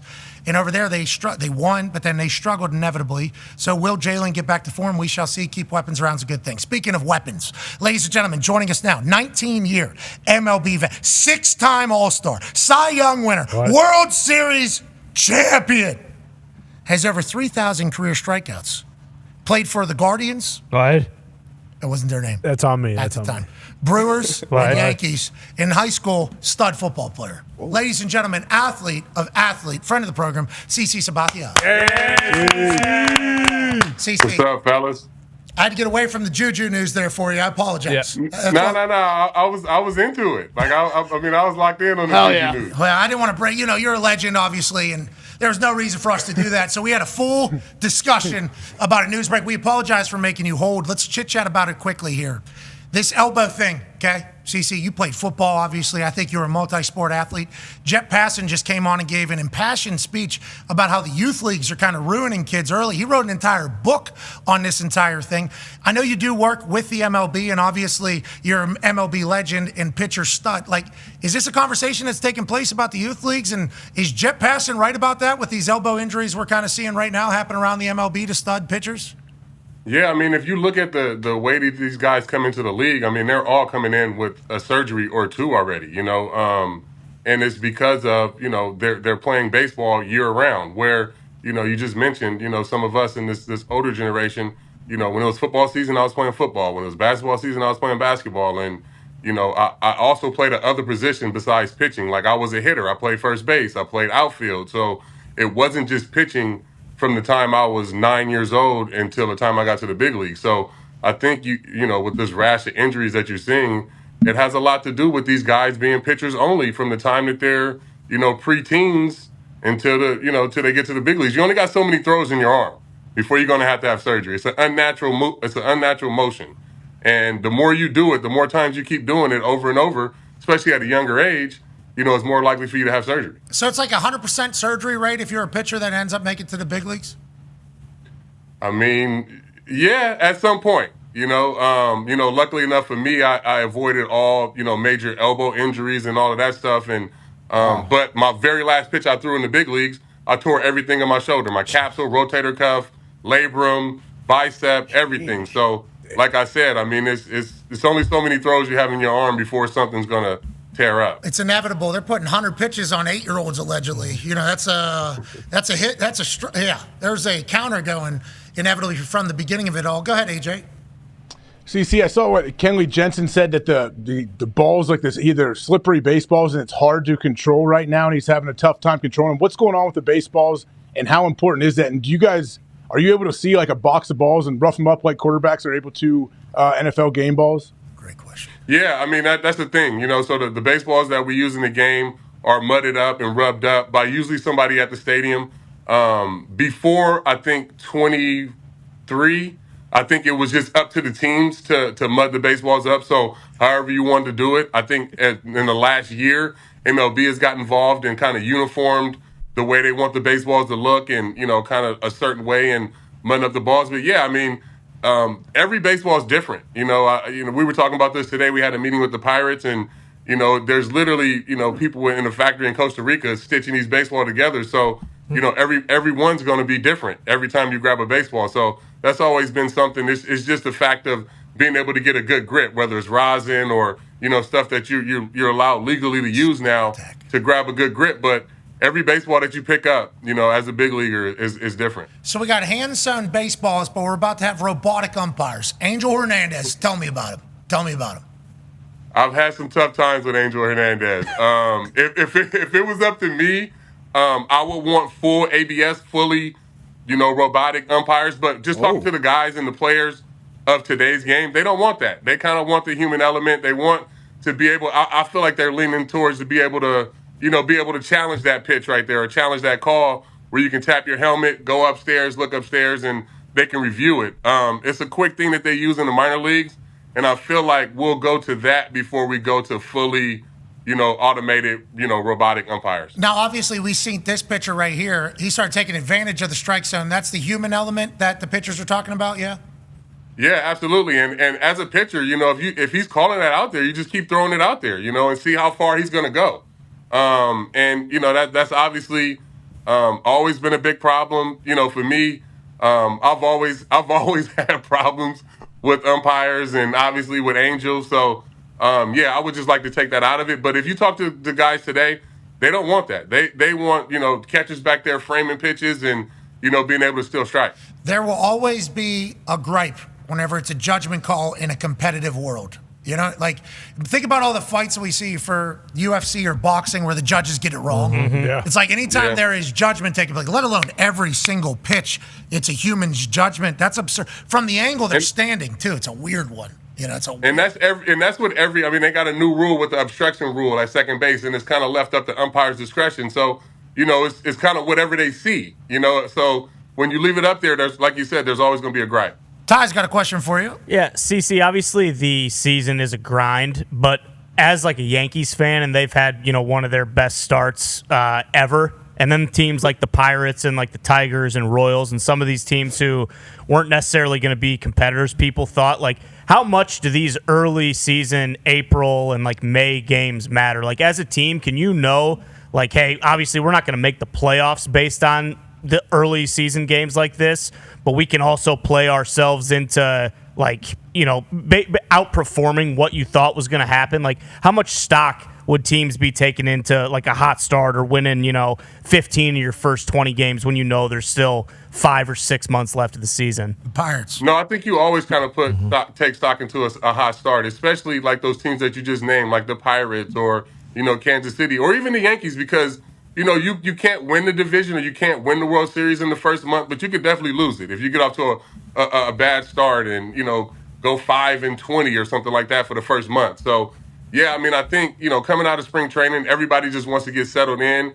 And then once you see guys start getting into a groove and you get up to a hot start, you start believing. And anything can happen during the summertime. And once you get momentum rolling, baseball is one of those things where you plan it every day and it's all about confidence. So you start winning some of those games early and you start feeling like you're supposed to win some of these series.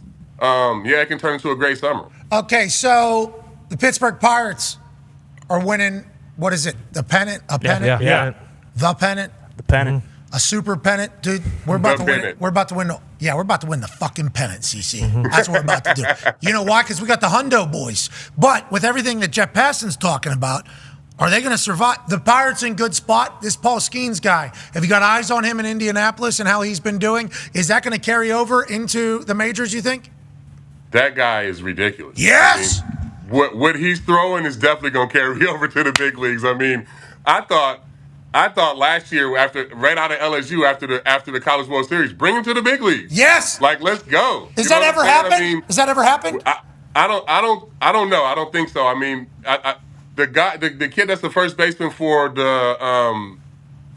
Anaheim last year, he was in college last year and made it to the big leagues last year. Wyatt Langford was in college last year, made it to the big leagues the start of this year. So, I mean, Skeens, I don't know if it's going to get any better than it is right now. He throws 102 with a wipeout slider, good changeup. So let's get him to the big leagues, man. Start striking out some big league hitters. So he's an ace, right? That's what everybody would consider him. Like, absolutely. So guys that can throw 100 but can't do it for long periods of time get moved to close. Like, how do you find out if you're a closer or if you're an ace in this entire thing? Because winning 102, I guess with the Pirates, how many are we closing? Is the thing. But how do you figure that out? How do you know if you're a closer or an ace? Well, I think, back in my day, everybody came up as a starter. And they just weeded themselves out. The guys that couldn't, sustain their velocity, or guys that couldn't get, through the third time through the lineup, were ended up moving to the bullpens. You think about a guy like Mariano Rivera. He started off as a starter and then ends up in the bullpen. So it's just one of those things where, they back then they get you into the system and see if you can handle being a starter. Now, they're drafting relievers. You see guys in college that are relievers only. So now it's more down to a science where, these guys come into the league defined already as one thing. And, Skeens is one of those guys that, has been identified as a starter and a really good one, I think, for a long time, I think he can be. He's a hoss. Yeah, huge. He's an absolute hoss and a winner. We know that he's a winner. Connor's got a question for you. Yeah, CC, obviously today, Jackie Robinson Day. Did you ever pitch on Jackie Robinson Day? And is it kind of even one of those more heightened days where, you see your jersey and you got your normal number, but 42's there, and it just kind of gives you that extra juice on that day? Yeah, Jackie Day was always a good day. And I was even in the league back when, everybody wasn't, mandated to wear the number. So you had to, put a request into the league, and they would let you wear 42. And it was always a special day. I always had my best games on Jackie Day. And I just remember 2007, the year I won the Cy Young, I always got off the bad starts. I always pitched bad in April. And I got a chance to pitch on Jackie Day against the White Sox. I went 8 innings and gave up no runs. And it kind of got me off to, winning the Cy Young that year. So it's always been a special day. And I still have the jerseys from, every time I wore 42. I like that you normally don't wake up till about, May, June. Mid-May. Like Mother's Day. Mother's Day is when I usually wake up. We're on Jackie Robinson. Yeah. I got to go put on real quick. Mm-hmm. And 8 innings of being an absolute beast. That's beautiful, CC. I'm happy to hear the MLB, celebrate this stuff. You said you had to petition it at one point. Is this from that day? This must be from that day. Wow. Look at this show. That baby Cito. Yeah. Wow. Hey, you reaching CC's teaching, bitch. Yeah, I love it. I love everything about that. What's that name on the jersey there that you're wearing? That's I didn't play for the Guardians. I played for the Indians. Whoa! Jesus. Whoa! And I'm about a good 330 right there, too. I'm offensive lineman right there, offensive tackle. Hey, I've never seen a thin person be able to hit something far or throw something that fast. Yep. Got to have a little ass if you want something to go fast. That's right. I've always Mass believed equals gas, baby. There it is. Mass equals gas. Speaking of mass, D-Butt's got a question for you. Speaking of that big frame, you mentioned it earlier, being a 3-sport star in high school. What made you pick baseball and go that route, going straight to the minors, obviously? And then another sport you picked up or at least I've seen post-baseball, golf. How's the golf game right now as well? The golf game is good, man. I just left Augusta, so I started off last summer at a 17 handicap. I'm down to a 10, so I love golf, man. I wish I was playing when I was pitching, but that's my new sport. I mean, I play it every day. I'm actually playing in the morning, so if there's a nice day out here, I'm always on the golf course with a tee time. As far as like baseball, whoa. You went from a 17 to a 10 in 12 months? 17 to a 10. Putting? Driver got better? What improved? Driver got a lot better. The driver got a lot. I'm still terrible putting. Still terrible putting. So we got a lot of. We know where we can grow. So you used to hit a massive slice because you were swinging so baseball-y? Yeah, and now I'm able to, I can play. It's not a slice anymore. It's a little fade now.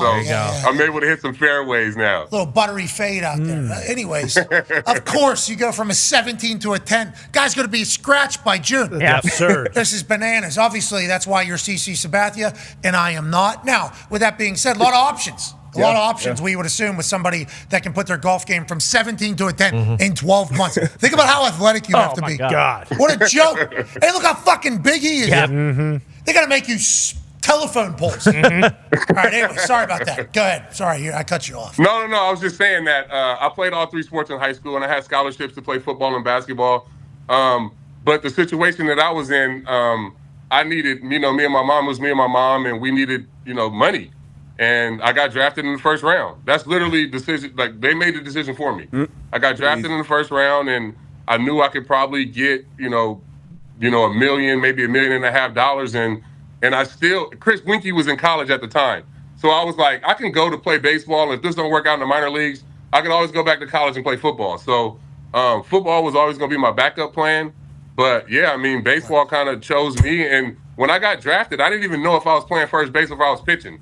I got drafted by the Indians in 1998, and I'm on the phone with the guys, and I'm like, am I hitting or am I pitching? Like, it was just really like a trial. It was one of those things, and I get to the minor leagues, and I didn't know how to throw a 4-seamer or a 2-seamer, any of that stuff.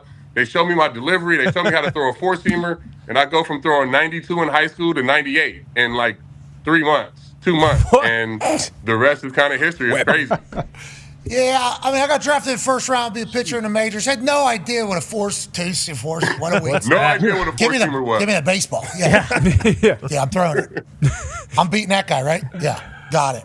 How about when you told us that you weren't handing the ball over to anybody but Mariano Rivera? Okay, whoever you got in there, they better be better than me before you want to get this fucking ball out of my hand tonight. That's like that competitive. Man, we're lucky to have you in the sports world, CC. Legitimately. And CC will be a part of the MLB Network's clubhouse game tonight between the Astros and the Braves. Are they good? These teams stink or are they good? No, great teams. Plus, CC's got special events lined up for MLB's first ever game at Rickwood Field in Birmingham on June 20th between the Giants and Cardinals in honoring the, am I allowed to say this? I think so. I'm asking 2 people. CC, Darius J. Butler. I don't know what the word is. You know what the word is. Starts with an I. No. Oh. Negro Leagues? Oh, yeah, you can say it. Yeah. Oh. I'll say it for you. What's the other one? What's the I? Honoring the Negro Leagues. There we go. The Negro League. The old Guardian. I don't know. I want to let you know. I don't know. Because I've gone to some places and they've had like sweet hats and like merch. I'm like, would like to buy that. And then I'm like, I don't think, I'm kind of, every single time I do like, yeah, all right, I'm going to go with the plain P for Pittsburgh. That's what I'm doing. Anyways, you got a lot of shit popping off over there at MLB Network, and we're incredibly pumped for you. You're on there all the time, or special events games? What do we have going on with them? Yeah, we do these events called the Clubhouse Game where we kind of sit around and talk about the game while the game is going on.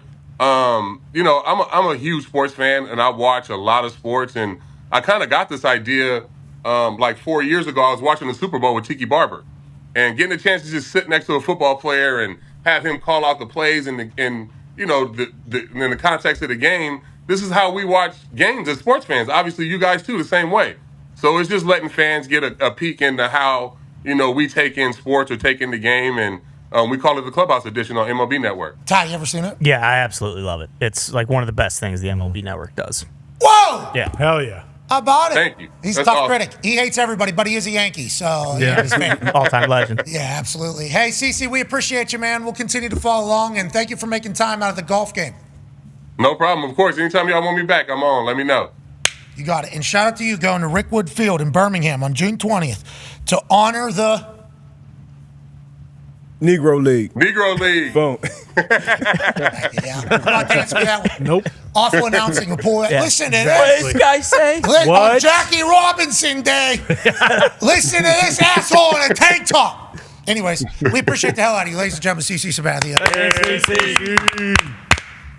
So, I won't ever have to deal with it again. Nope. I'm good. We don't do a lot of baseball talk. Yeah. But June 20th, we're probably going to have I was going to say, CC might be back on. We're going to have to revisit this time. Exactly. Let the internet decide. Yep. That's kind of a game. Put it to the poll. Well, Paul, what do we think? It's just one more. Are we doing this? Yeah. Put that on Elon. Probably smart to Elon's check. app. Right. Oh, yeah. Yeah, that'll be a 92 to 8% that one on Elon's app. Say it. Say it. Just Let say it fly. X is wide open right Yes, it is. Yeah. Buddy, I saw a guy die. Oh, yeah. Oh, when? Wait, Oh, the guy yeah. got hit by the truck? Stolen truck. Yes. Oh, my God. What Crazy. the fuck? Yes. I'm just scrolling through, and then all of a sudden, I see a guy, truck gets stolen from him. He has gun, doesn't pull trigger on person that is stealing. He did pull the trigger? I thought he did. I scrolled past that. Oh, he missed him? Yeah. He pulled trigger like at least 3 times. And I he think he missed shot guy? through the window. If I listened correctly, he shot at the window. There was blood on door. So all I saw, I didn't see any recoil. So when I was watching the video, I saw, because the way it was set up was like, guy gets truck stolen, but fights back with gun, and then gets run over. And I'm like, what? Dude? Oh, yeah. And then the video's already rolling while I'm reading, because that thing's already started. Oh, yeah. Did you see the before, though? He stopped a carjacking, and then that guy fucking stole his truck. So I didn't see the entire before part because I was reading while the video is already playing. So by the time I got to video, his hand was out, and I don't think I saw any recoil. Then that truck goes backing out, and then I lost my truck. That's his thought. And then somebody else who's, I think maybe the previous person's car that was maybe get jacked, like sees him come out, I'm going to jog. Run. This guy got fucking bulldozed. Yeah. 70 yards, maybe? 60 yards? Grill on truck. And then run over. No warning or nothing. Dead. I just saw that on my. I'm He's saying on dead. my You know he's timeline. dead? It's usually like a hey, this a graphic. No. And he definitely was. That's deceased. a different time. This is a different time. Crazy. Because usually, if it made it to the internet, like I assume, I don't know Reddit well, I'm not smart enough. I don't know these other internet platforms. Once again, I'm not intelligent enough for it. X is kind of where I've always lived, Twitter, formerly known. If it made it to X or Twitter, normally it wasn't somebody dying. True. Normally it was like, okay, this person did not die. So you could at least watch it and be like, ooh, that's tough. And then there'd be like a follow-up like, this person actually ended up with 2 broken legs, broken spine, broken neck, but inevitably is okay.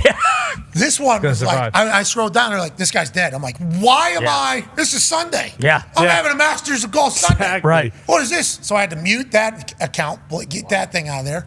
But yeah, it's wild. And we're like, well, the algorithm shows you things that you look at. It's like, well, obviously people have been looking at train crashes forever. Doesn't mean we need to see them. No. Like what do we even? Not on this app. But I'll tell you what, the jokes that are flying, not for that situation, but for literally everything else, X is swinging a hot bat. Right Yeah, now. yes, they are. Yeah, there's a lot Good stuff in that tree. That Tree was Oh. great. That's a good one. Tree memes were great. X is swinging a hot bat right now. Yeah, they're going. Yeah, And he's got to dodge the deaths. bingo. Hopefully, as the playoffs start in NHL and NBA, that kind of takes over a little more, and we see less people getting their bodies. I muted all. There's a new account though every day. Exactly. Like muting them doesn't do it anymore. It started with the crazy fight clips when Yeah. Elon took over. That was kind of the beginning. So as we get out of here on this particular BMF Jackie Robinson Monday, what did we learn today? We learned Max Holloway's awesome. Yeah. The man. We learned Jet Passan has passion. Yeah, he does. Bingo. Wrote a book. Jet Passan wrote a book about the current problem with elbows. It's in a book. He was fucking deep in it. He's fired up. That was good. Good to see it. A lot of people on the internet saying, like, thank you for addressing this, because I assume there's a lot of parents of kids that are watching what these coaches are doing, going like, hey, dipshit, this isn't how this whole thing goes. But those coaches are telling the parents, this is how it goes.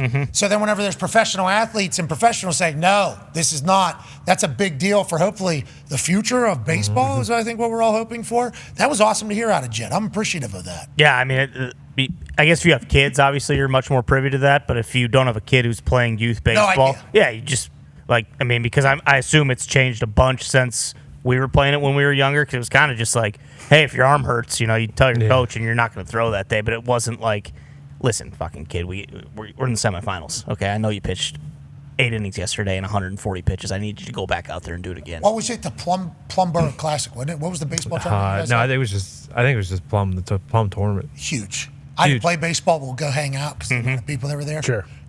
The finals for that thing, if a Plum team made it, Pack that.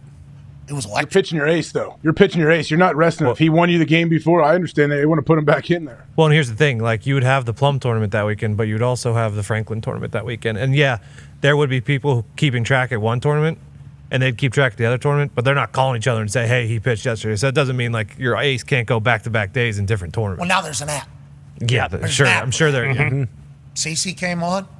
That was a great conversation. Yeah, he is awesome. I love CC. Yeah. He's too fucking big to go from a 17 to a 10. It's absurd. In 12 He'll be months. scratched. He'll be scratched in 9 months. By Tahoe. He said, I suck at putting. It's like, oh, that's the one that you'll be able to figure out. You'll be able to athlete that Exactly. at some point. I would imagine he hits it a fucking country mile. So Yeah. You just got to switch to a mouth. I used to have a slight. Now he probably hits it like AJ. Yeah. Yes. I would assume he's like He AJ. might break AJ's record this year. He probably bombs on 18.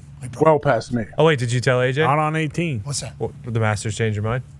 Oh yeah, I'm back in on golf. I don't know I about heard the you say American it. Century Championship. I know. It's the first thing I thought of. Yeah, I mean, I told you when you've said many, many times, oh, can't do Tahoe, not feet hurt, all that. So, all right, well, we'll see. Let's just let the spring and summer play out and see what happens. Yeah. As I was typing this up, I thought of you and everybody else. I was like, who the fuck was I? True, right? Like my entire goal is to go disappear and live somewhere that has like multiple golf courses within a golf cart drive away, and I'm on a beach looking at water. That is the entire goal, has been the goal forever. And then all of a sudden I go, I hate golf. I've never played golf again. It's been the entire goal. That's the entire purpose. Is everything happening. For sure. But then I watch the Masters of Golf and I see Scottie Scheffler put that thing within an inch from 89 yards. I'm like, I could do that. that would be a cool thing. That'd be cool. No, I didn't say I could do that. I'm playing those. Let's do that, man. Just look at the views there are different. I heard you saying earlier they need to sell the golf courses and promote them. Yes, you are right, but there is only one Augusta. You know that. Yes, and the birds are real. That isn't piped in like everybody's saying. No. There's only one Could you Augusta. imagine how cool that would feel? That shot right there, as you're just standing there watching that thing roll back. Holy shit! I might chip this thing in. Oh, I missed my inch. All right, who cares? Birdie. Wait till I go to 14 at 156 yards. I'm gonna put this thing to 4 inches. They think that one's cool. I'm gonna put one close. Side spin. Crazy. Like, yeah, let me hit that ridge. Let me just hit right on that ridge looking. It's that game. It's the PGA game. Yeah, it is. It's the exact same. I liked hearing the caddies chit chat with golfers. A lot more stepping off this week, I think, because of the wind. Yeah. Yep. So every time a step off happened, caddy felt obligated to come in. Don't know if that's normal or not, but we're having a conversation now because of step off. We're re-aiming at something, and it was like it took me back to conversations that me and Vinatieri had. Now they were a little bit different, but me and Vinny would always pick like conversation about what we're aiming at, how we're doing it, and by we I mean he. I'm gonna not fuck it up.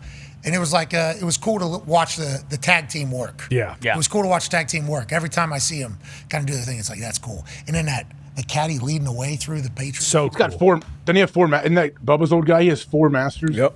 Holding that flag, another one. Probably different caddy for Bubba and Scotty, like the different Yeah, a little personalities. bit. Can you imagine? What is Khaled doing right now? Oh, my man. God. He's got to be. His albums are done. He's all over No the more place. DJ Khaled albums. That's what I'm saying.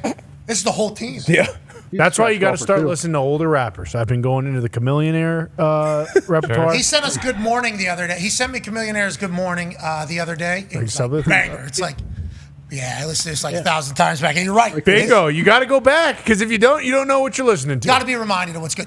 Now, only bangers survive. We got to remember that from music because everybody talks about the current generation of music and every generation about how shitty it is, and then we only remember our generation from all the bangers. There's a lot of shit back then too. You should go back through some of the shit.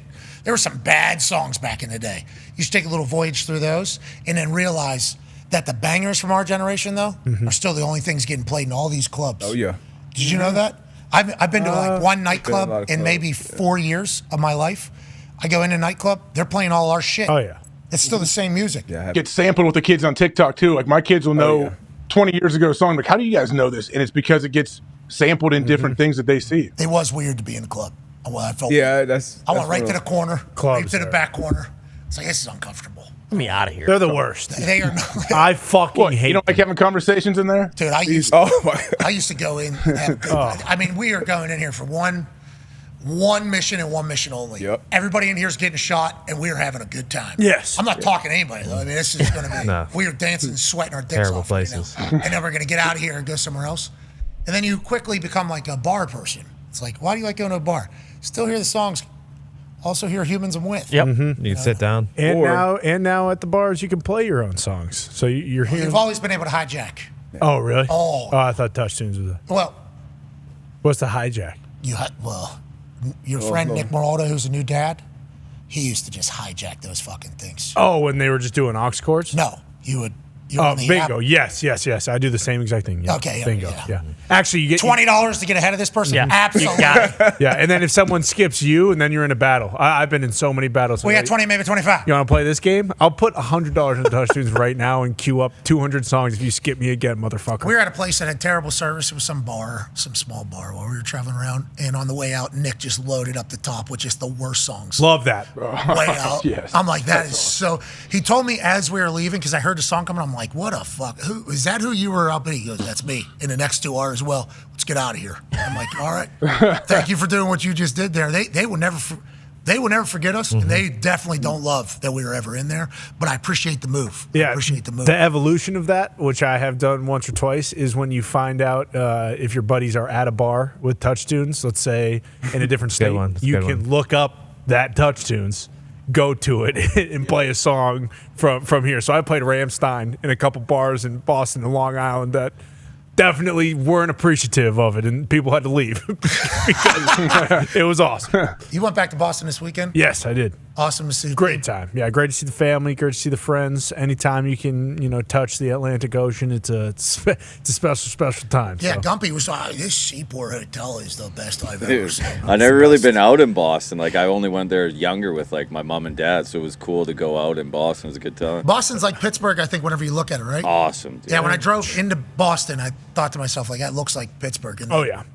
think the same thing every time I go to Pittsburgh. kind of a similar mentality, too, I think, when everybody's out and about. Similar housing setups. Like when we're driving kind of through, when you're going to Plum from the part of the city that we were staying in, okay. And like there's the whole entire not backdrop, but the view of all the houses that are kind of like stacked next to each other, yeah, and like stacked on top of each other. That's exactly how a lot of areas in Massachusetts. You enjoyed it, Gumps? Great time. Shout out Boston. Oh, yeah. Shout out Boston. I just walking into Fenway Park is just. Yeah, I saw you in a cathedral or something. Oh, Well, like living in Victoria, like everywhere was so far. Like we never really went to the U.S. much. So now, like even going to Philly for WrestleMania, like I haven't been to a lot of these places. Hell like it's yeah. very cool, man. That's awesome. I'm Yeah. happy to hear that. You're enjoying the hell out of yourself, hopefully. Hell yeah. What the hell is going on with the Sealish Sea? Is that what it's called? Who's that? The Sealish Sea? I missed that. It's a sea over there by Victoria, Washington. Oh, what's going on? I didn't see it. Is that the name of it? Salish? There it is. There it is. Salish Sea. What happened? 21 feet in shoes have been found severed on the shorelines of the Salish Sea. Have that. Shit. Yeah. I watched Out the bodies? Watched no bodies, just right foot. What? It was like the first 3 were like right foot, and then it was like left foot, and then 15 in the Canadian portion, or 16 in the Canadian portion, 5 in the United States part of it. It's on the Unexplained Files on Netflix. Oh, there's a documentary. Mhm. Yeah, I saw that on there actually. Yeah, it's crazy. Catch anybody? They didn't catch anybody? They were, I don't know, all the reasoning behind it was just weird. Like it was just a weird, very weird thing. I fell asleep in the middle. It was There's another doc that runners. They kept saying like runners. 12, a size 12 men's runner, right foot. They identified a couple of the people. Really? Jesus. Yeah, it was weird. It was wild shit. That Unexplained File, pretty good. Yeah, there's a new doc that just came out too about a little girl who I believe allegedly murdered her mother. Catherine. Yes. What did Kathy do? Yeah, something like that. Yeah, I forget her and her dad too. I think. And the dad, really? Yeah. I just read the. I wasn't ready for a murder. I did the same exact thing. I just read it. I don't know what happened specifically in it aside from the fact Don't that need to be watching the murder girl's docs about mother- daughters Yeah. killing their parents. Yeah, me neither. Well, it's either that or a wife killing husband. So yeah. that's Plenty of always that out fun. My wife will be like, "Let's watch this." Turns it on. It's just a wife brutally murdering the husband. Yeah, I'd rather my wife Is kill me than everything my okay? daughter, though. Is everything okay? I'd rather have my wife kill me than my daughter. Yeah, you're right. Amen. Because one would be like, "Oh, that happens all the time." The other one would be like, "Oh, what did I do to her?" Yeah, this is very specific. Heartbroken. Yeah. Yeah, daughter kills you. There are a lot more questions. It would be nice not to get murdered. Yeah. That'd be cool. Yeah. I think about that a lot. Well, we live in a great era for not being murdered because back then everybody was getting murdered. Way back. They could just go to the next town. Bingo. Nobody would know. Let alone like the cowboy days. You get shot in the head by some guy, just a drifter. Just looking at him wrong. Then that's it. Horse and buggy days. Think about that one. Oh man. Oh, he settled. Where? Right where I killed him. Jeez. What was that? 4 weeks ago? Yeah.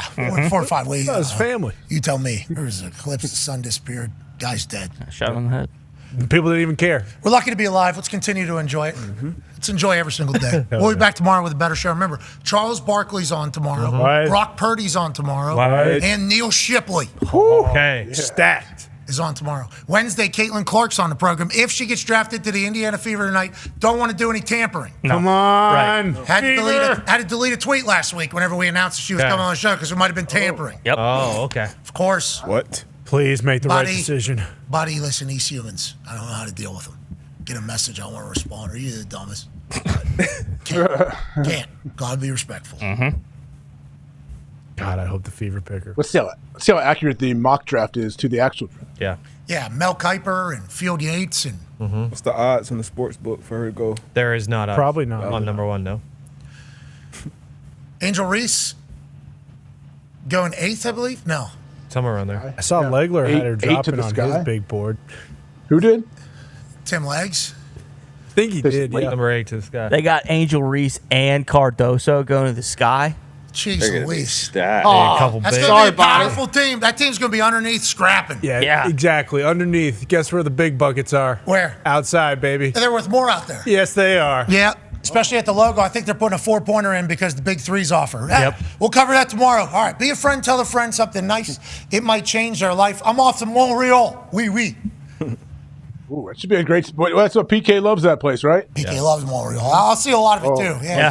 All these, Yeah, you will. all these Yeah, you cities I go to, I see a lot of them. It's a lot of fun. All right, everybody has a blast, I hear. It's great. All right, anyways, can't wait to get to Montreal. Bonjour, ça va? Ça va bien? Et tu? We're in this thing together. Team on me. Team on 3. 1, 2, 3. Goodbye!